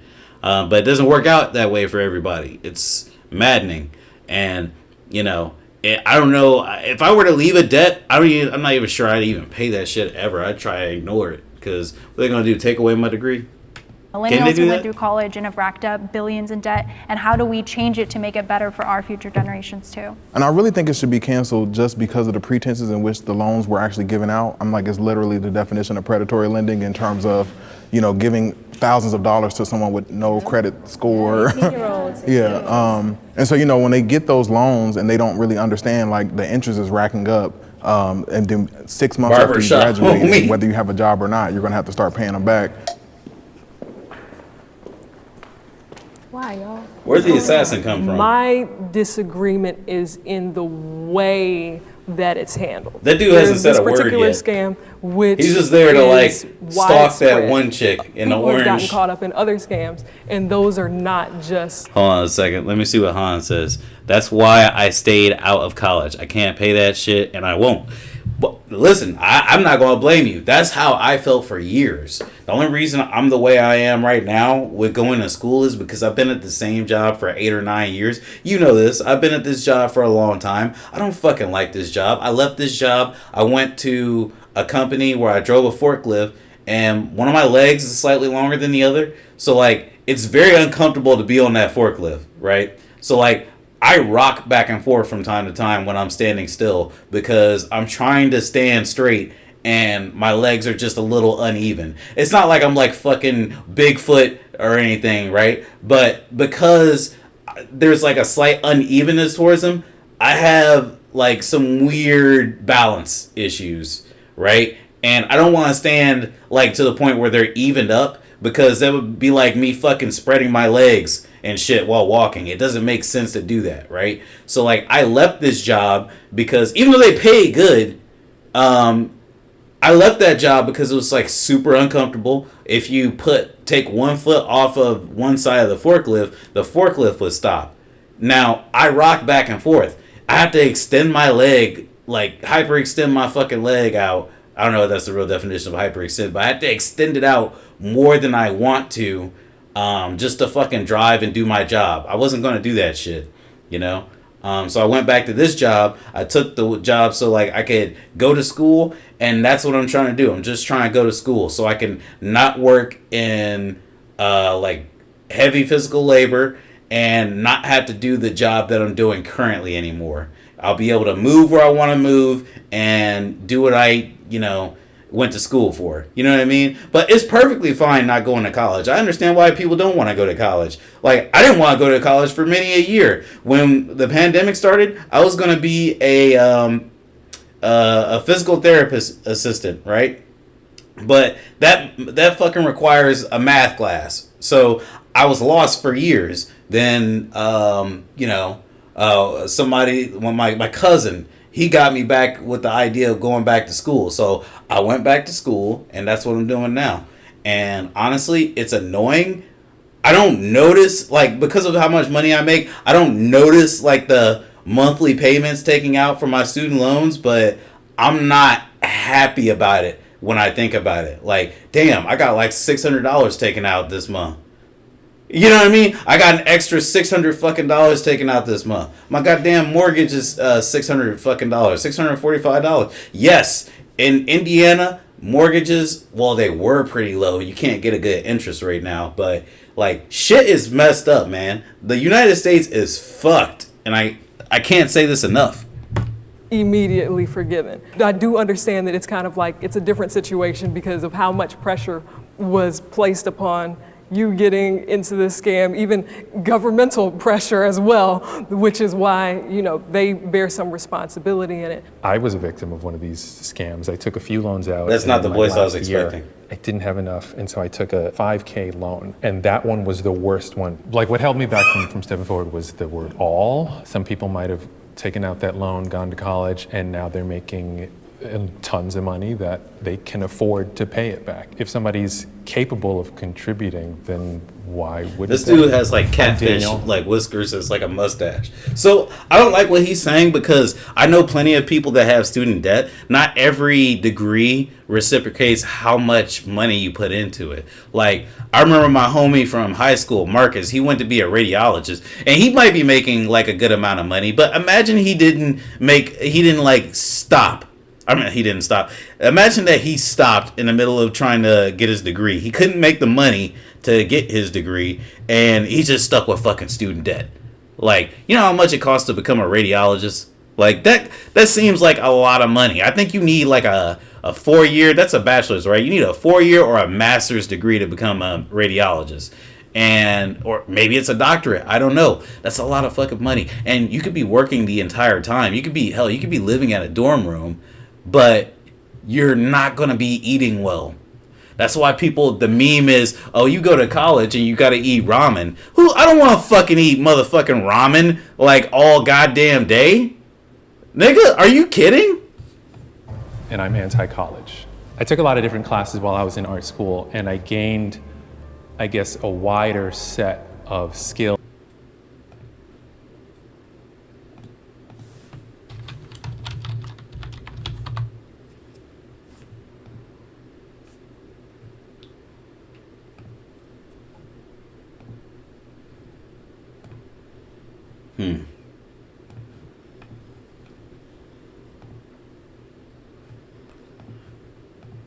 Than my other brother did. The thing that felt unfair to me was that it cost the same for us to go through college, yet I got a better return on my schooling than he did, and he still has to pay the same amount that I was having to pay. If someone's unsure of their career path, is it worth them going hundreds of thousands of dollars in debt when they don't know what they're going to do with their life?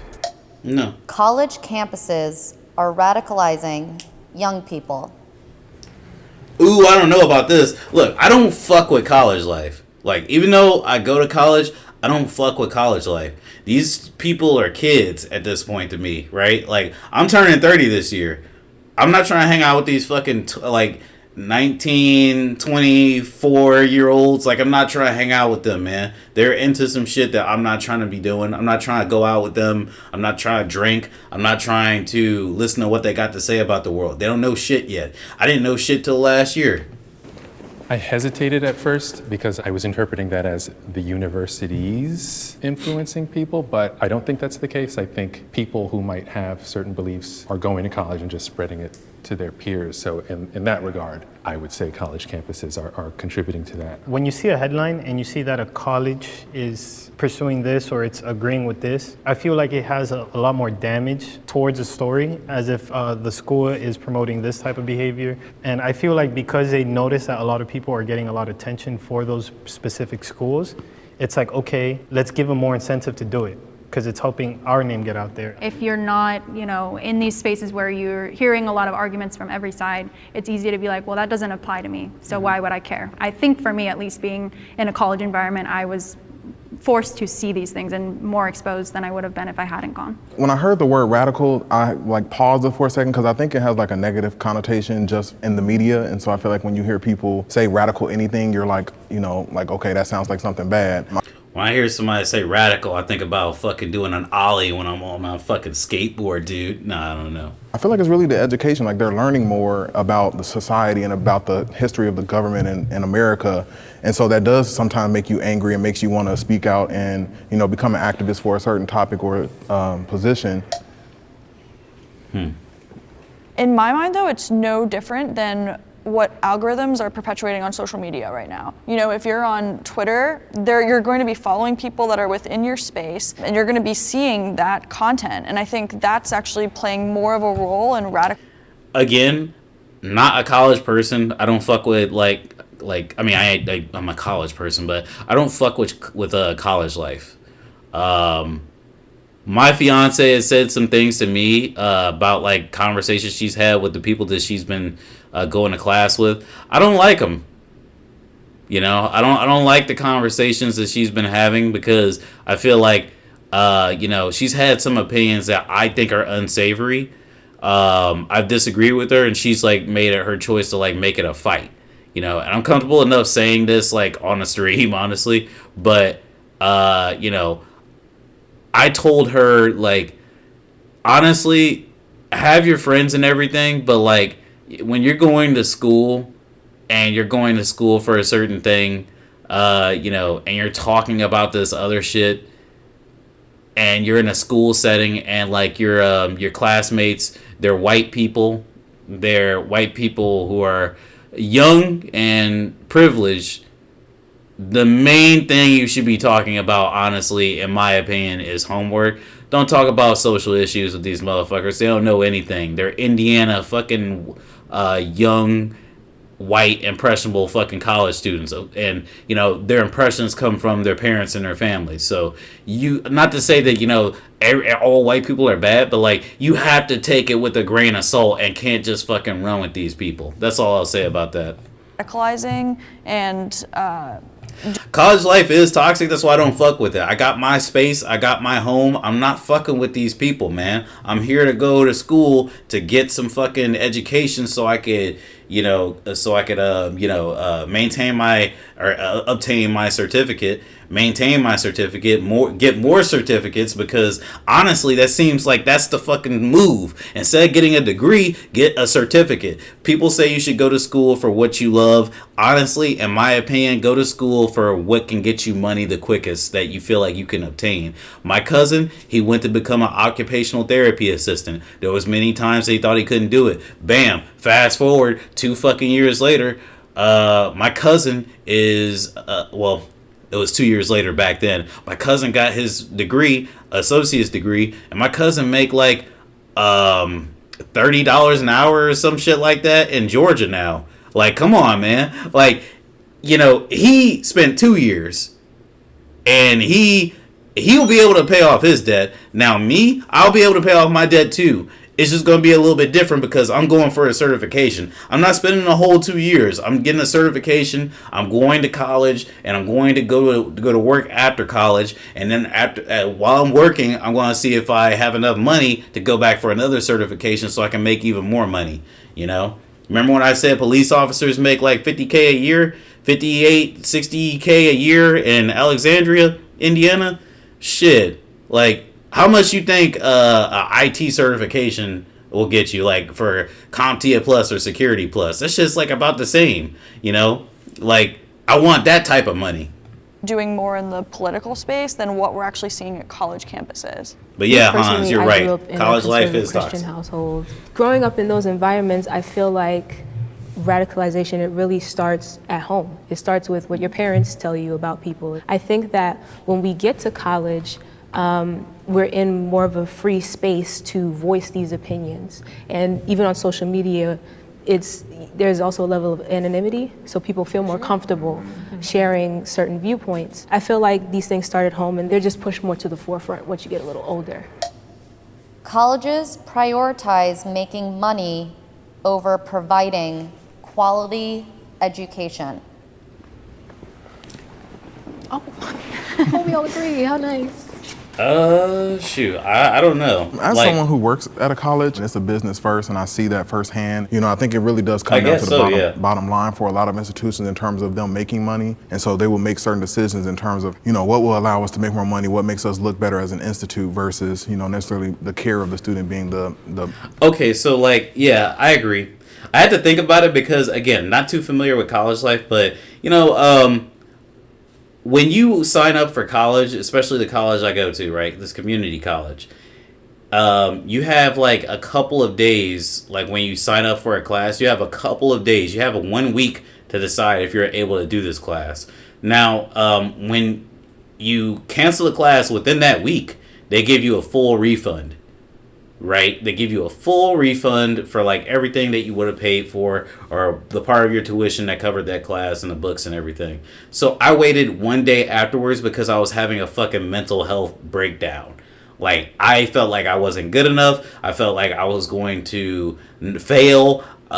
You know, I was trying to get a hold of people that could like help me. Nobody was there. And, you know, the next day I decided to not go ahead and like get rid of that class. But I still had to pay for the class. I think that is more about making money because what the fuck did me dropping out a day after the assigned day do to keep you guys from making money? You're still teaching the same class you would have been teaching. And the book, I don't have the book anymore. So why the fuck do I have to pay the full goddamn semester's tuition? That I agree on. Colleges are about making money more than they are about providing quality education. Because I had an online class and that shit was not helpful. Now, I'm going to my phone to see what Hans says. Without college, with my current job at night and in the morning with Uber Eats, that's like $80K a year over here in Miami. But that's like 12 hours a day for 4 days a week. That's crazy. That's crazy. See, Hans is balling. But also in Florida, the cost of living is higher. I'm not trying to dox my mans, but he did say that on the chat. So the cost of living is higher in Florida. I would assume, like, you know, you're working 12-hour days, 4 days a week. Shoot. I'm trying to see how I would calculate that for Indiana money. You know what I mean? Because, like, $80K a year, that's a lot of money. $80K a year in Indiana would get you, like, man, you could buy a car, you pay for your house, you could overpay for your house. And hell, you could probably have multiple properties with that, with $80K. That's nuts, man. You should move up here. And then we could like fucking have slumber parties or something. I don't know. Primary concern. The teachers that I had at community college were no better or worse than the ones at UCLA. Sometimes better. They were nicer, they were more approachable, smaller class size, more classes available in community college. When I got to UCLA, I thought, Like, there's one class and it's only at 5 p.m. Are you kidding me? Like, how am I supposed to make a schedule about that? So I kind of realized a lot of things when I got to UCLA that, like, this is not exactly what I thought it would be. The college that I graduated from, they had a heavy focus on freshmen. It was all about freshmen. Like, let me be completely transparent and honest with you. In Indiana, I make less than $40K a year. That's as transparent as I'll get with you, honestly. Like, I'm not going to tell you the exact amount because it fluctuates, but I make less than $40K a year. I have a house. I have a paid off car, which I paid off years ago. I have luxurious items, and I live comfortably for the most part. Until I started going to fucking school, I live very comfortably. I could pay for 2 people. If my fiance wanted to take a year off from school and live here, I could do that shit. Like, if I wasn't going to school, I could fucking pay for us, and then she could pay for us while I go to school. I could do that shit off less than $40K a year. But also, I'm a man of like very like I have luxurious taste, but I don't need that much, right? Like, I don't need to cook every day. It's unhealthy, but like, I'll eat a sandwich, right? I'll eat a fucking peanut butter sandwich. Like, once or twice a week, I might cook, or I might get something out. Who knows? But I don't really spend that much money where food is concerned, and things like that. I think that's like been my saving grace. I don't pay a lot for clothes. I have a good amount of nice looking clothes, and I don't really get clothes that much. Video games is like my biggest vice. So I can live comfortably with that, and I am lucky because this house is big, and I got it at a good interest rate, and the people that had it before me took pity on me. So I'm living decently off less than $40K a year. But you know what? Having 50, 60K, super nice. That'd be super nice. You know what I mean? I forget what spawned this conversation. I think it was Han saying he makes 80K a year. That's crazy. This dude makes double what I make. Freshmen. Bring in more freshmen because the graduation rate is already so low. Freshmen bring in money. Freshmen are there the whole year. And then if they stay, they stay. If they don't, they don't. That's why I say, like, you think I'm bullshitting. I'm saying, like, if you could stack some dough like that for like 2 years and you moved to Indiana, you could have a house, you could have a car, you could have everything you wanted. But Indiana sucks. They were changing all of the dorm buildings to freshman dorms so that only freshmen have housing. Can you talk about the quality of dorms too? Oh, for the tens of thousands of dollars you're paying. Terrible. Yes. What is that? How does that make sense? Also, when you look at public institutions and you see the salaries, 90% of the time you're going to see that the highest paid person is a college coach. And that'll show you where the actual money is going to, and it's like millions of dollars more than every other person that works at the institute. My name is KC. I am pro-college. That's crazy. College was an opportunity for me, definitely, with the ability to lift me out of poverty. I grew up in a single parent household, raised by my mom, and so I think that just the ability to go to college and earn a degree set me up for higher paying jobs and the ability to pay my mom's bill as well as be a better person in my community. The college acceptance system is rigged.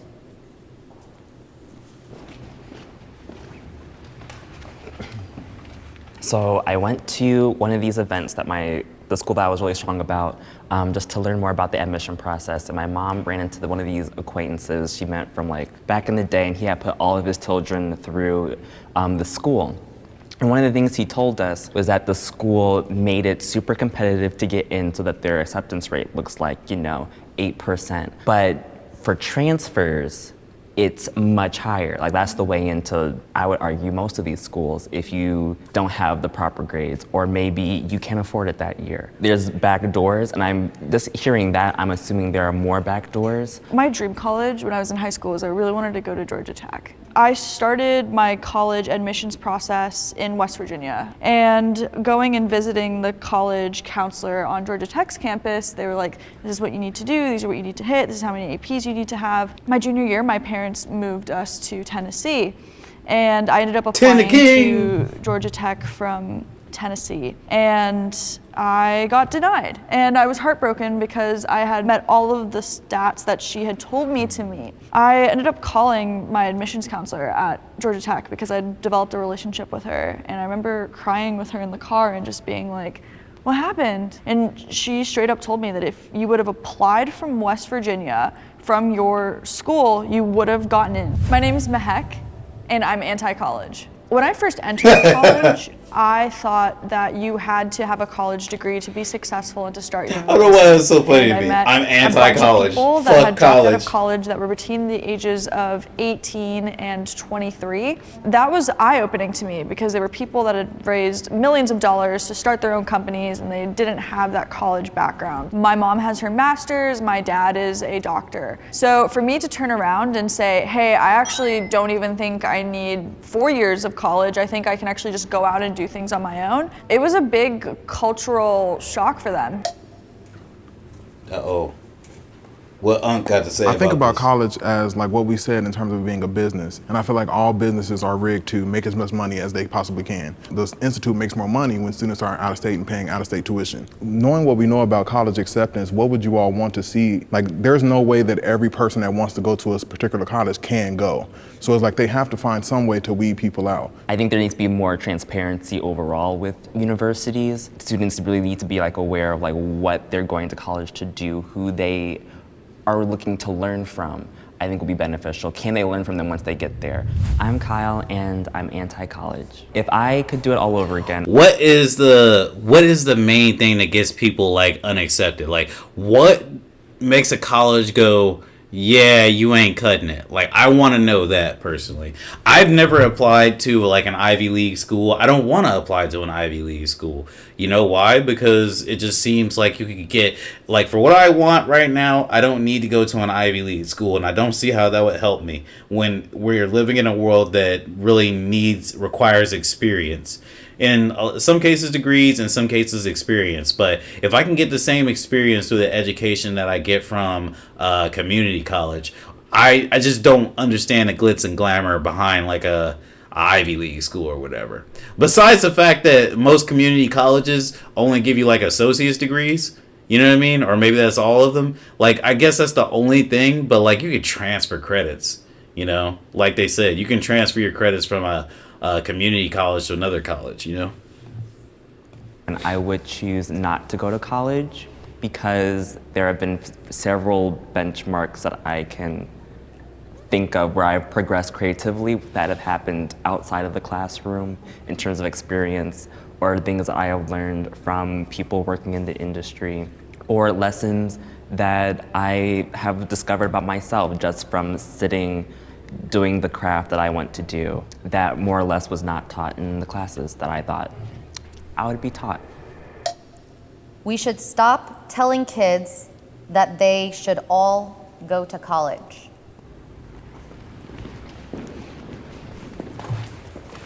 Yeah, I think some kids, if they are really, really excelling in the school, then yeah, that you want to encourage that one. But you know, you'll always have that kid that just has no idea what they want to do, and that person shouldn't be pressured to go. Shouldn't even be encouraged to go. They need to just figure out something. But or if their skills are not conducive to like yeah, a exactly. normal degree, Exactly. like go to trade school, learn a trade, and you'll. I'm glad you'll they're make all money. on the right side on this. I think that we need to switch away from telling every single kid that you need to go to school. More like, hey, look, if you don't want to go to school, here are some other options. Yeah, definitely like more career focused, more profession focused. Like especially in like some of our cases.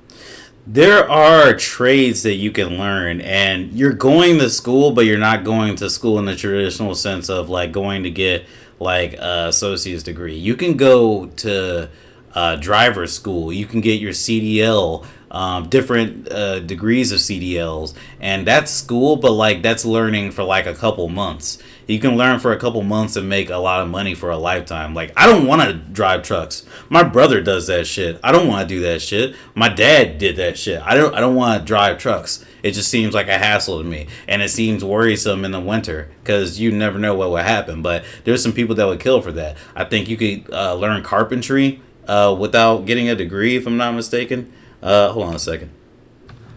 What degree do you need?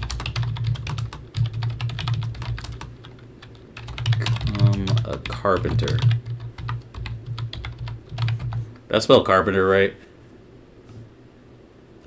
A high school diploma or equivalent is typically required to enter the occupation. Okay. Carpenter, annual salary, Indiana. So 44K to 78K a year. That's a lot of money for Indiana. $10 to $43 an hour. Like, you can be a carpenter. You could be a, I don't want a carpenter. But you could do that. And you could, gosh. There was another profession I was thinking of. And I lost it in my head. Well, whatever. Let's finish this. We're expected to go to college and people don't care like what degree you have. That's a little bit of a red flag because you really need to be intentional about the choices you make. College is no longer an indicator of future success. With the internet, with just all of this access to knowledge, you can create your own future outside of college. And I think it's really good for helping you. You definitely can. I think people need more guidance. I need more guidance. Hell, if there was like a way that I could, I don't know, get some educational material to like get me to become like a successful person, you know, without like doing something I don't want to do, like, then that would be nice. You know, when I was in high school, I was pretty sure I wanted to be a phlebotomist. You know, those are the people that take blood or plasma out of your veins and like they store it or whatever. The reason why I wanted to do that was because we had a blood drive and the phlebotomists seemed so chill. They seemed like they liked what they did and it didn't seem like it was pretty hard or anything. And then I learned later on you could become a phlebotomist with a high school diploma and training. And, you know, back when I was in high school, they said they were making like $15, $16 an hour, which back then it sounded pretty nice because I was making $7.75 at IHOP, you know. But, you know, in hindsight, it's like, yeah, I was about to go to school to be a phlebotomist. Nobody was going to tell me otherwise. Move into career paths where like doctor, lawyer, where like you do need a higher education. I think other than that, I think it's a lot cheaper and it makes a lot more sense for people to find a trade school or to go to their local community college and just get the skills that they need to, so that way they can start working. I was going to say, I definitely don't think that college is for everyone, but I think that most of the time when we hear conversations of people saying you should go to college, it's usually from people who did not go to college. It's like generic advice in terms of like, you should do something with your life. That's really what they're trying to tell you, and they just use college because I do think it is still an indicator of success. Like, I know you said it's not, you know, statistically, you are more likely to make like $1 million more than an average high school graduate. That's a wrap on the group discussion. Wow. That's insane. Why do I want to do another? But some of these are like kind of like problematic to the point where I don't want to like get into them, and they're like long too. I could talk about these for a while. So, can Hindus and Muslims see eye to eye? I don't know anything about that. Is abortion murder? I think I've seen that one, but not through my eyes. Can city teens and country teens see eye to eye? What the fuck is this one about? I can't wait to see this one. Do you love this one? I think I could do. I know I do. Did you know that every purchase made at the Jubilee shop helps fund this show? If you're looking for ways to support Jubilee and watch more episodes of Middle Ground, make sure you check out our merch at shop. Let me look at that merch one more time. More episodes of Middle Ground. The only thing worth buying, I think, is... See, I like the empathy and I like the human shirt, right? Helps fund and then there's this, I like the orange there. But then there's the authentic self hoodie in white. Like, I like that one too, but I bet that shit is like $50. Step forward if you agree. City teens are bitchier than country teens.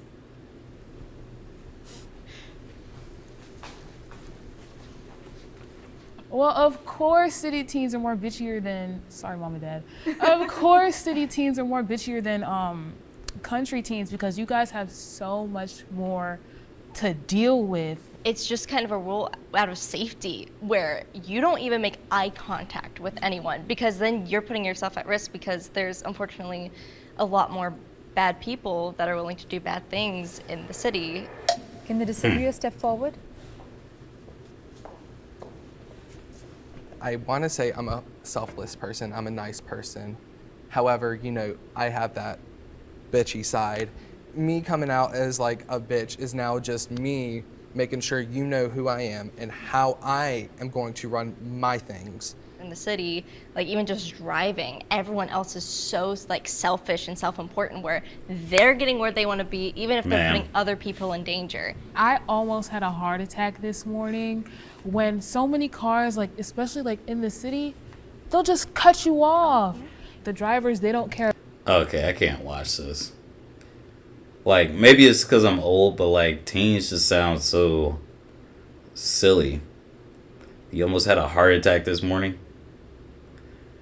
Is eating animals wrong? Oh. Before we start this video. Oh, hunters versus vegans! If we were all born like Chris, my dog. now, That the bitch. world has been globalized and like agriculture can reach every corner of the globe. If we were all born like 3 centuries from now, the world has been globalized and like agriculture can reach every corner of the globe. How would that affect, if at all, your views or your choices? Am I going to be judged? If Which one was Chris?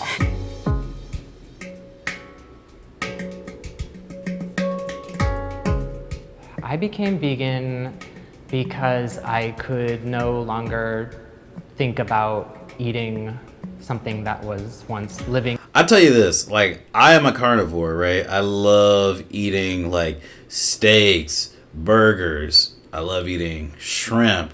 I love eating, chicken. I love eating, like, just feet.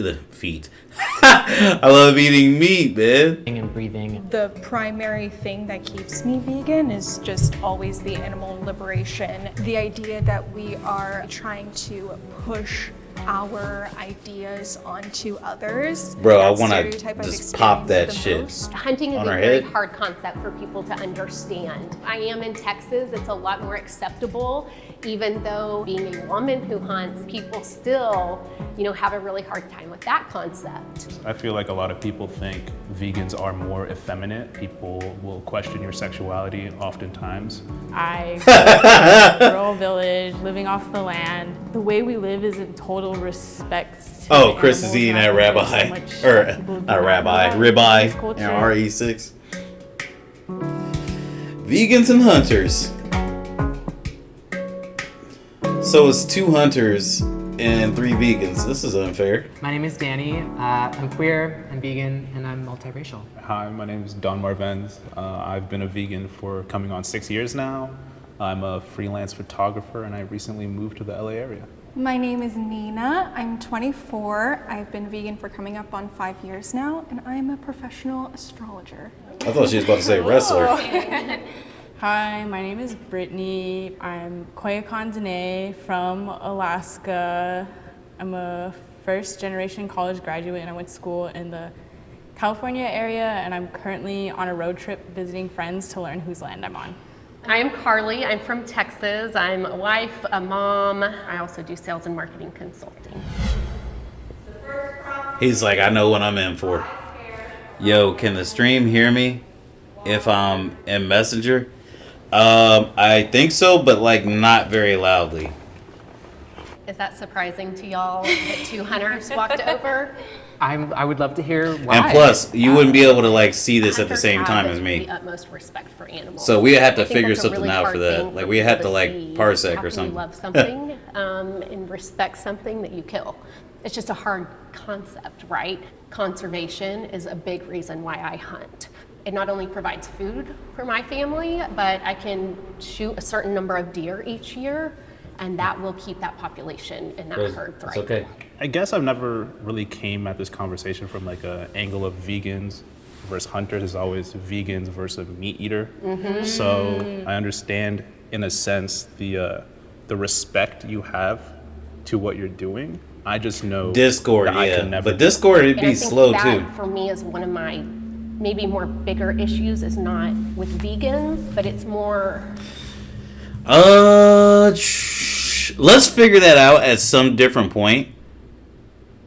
Yeah, let's figure it out. Like, I'll do this again. I'm gonna finish this video, but like, let's figure the Discord thing out at some other point. I want to get through this video, and like the next time we do it, if you got time, we could like hop on Discord.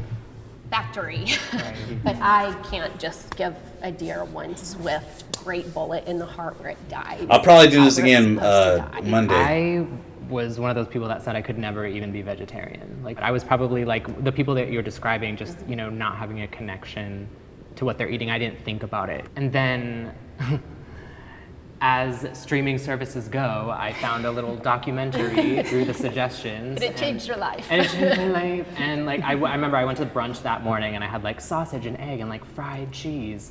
And then that night I watched this documentary. And so that's why I'm vegan, because I can't support like us as an industry and as a populace, like removing the choice from that large of a swath of animal populations just because they're animals. If there was a solution, like just the magic happens, the skies part, and all the meat is like done in a way that is humane, would that What does that mean? More inclined to eat meat? I think that you sort of get into the fundamentals of like, is it humane to kill something? I have to understand and respect and honor that, like in indigenous cultures, you know, there's many reasons why people hunt. We would all be remiss if we didn't admit that, you know, at a time in human history, like we needed animal protein and animal meat to survive. Fair. But today, it's not necessarily a necessity. I was being taught ethical hunting by an ethical hunter. And again, I think that's a harder concept here, because trust me, like there are asshole hunters.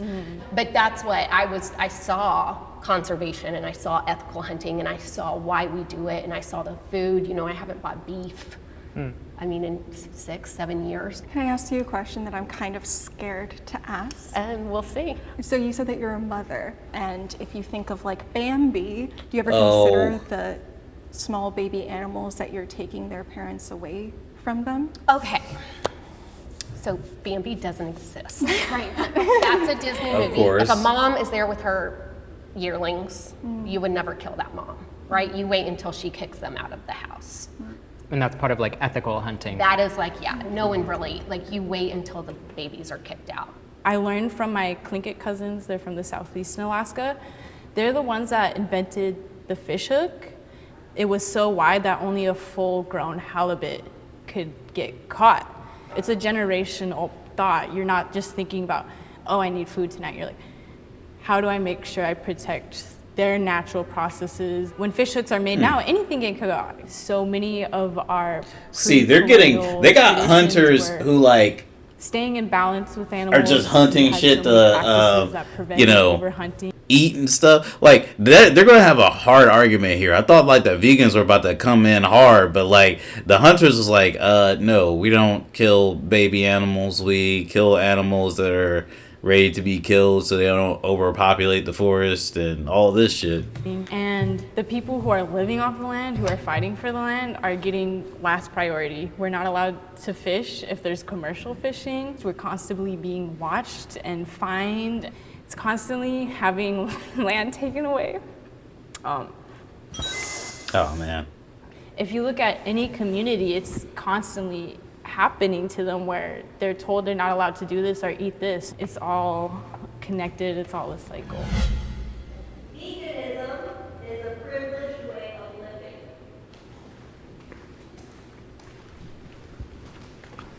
If you have a choice of where you get to get your food and where it comes from, and even knowing about it is a privilege. To have the choice to be vegan includes, you know, makeup and clothing and all of these things. And, you know, sustainable clothing, for example, is a top dollar if you're trying to buy it new. And thrifting is great, but some people don't even have access to that. And so I think that choice is a privilege and veganism is a choice. I was born in Haiti, the poorest country in the Western Hemisphere, and the fact that my parents were able to leave with me when I was just like 1 year old into the States, like really shaped how my life would go. The lifestyle that I'm living is such a stark contrast from the people down in the Caribbean.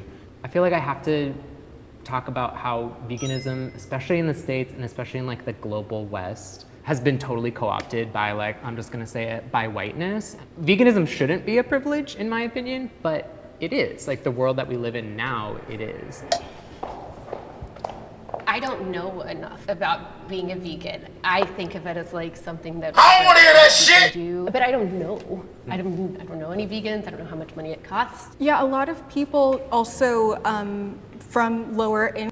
Okay, this is boring. I'm stopping the stream. I'm going to take a shower and get ready for bed. I'll catch you guys some other time.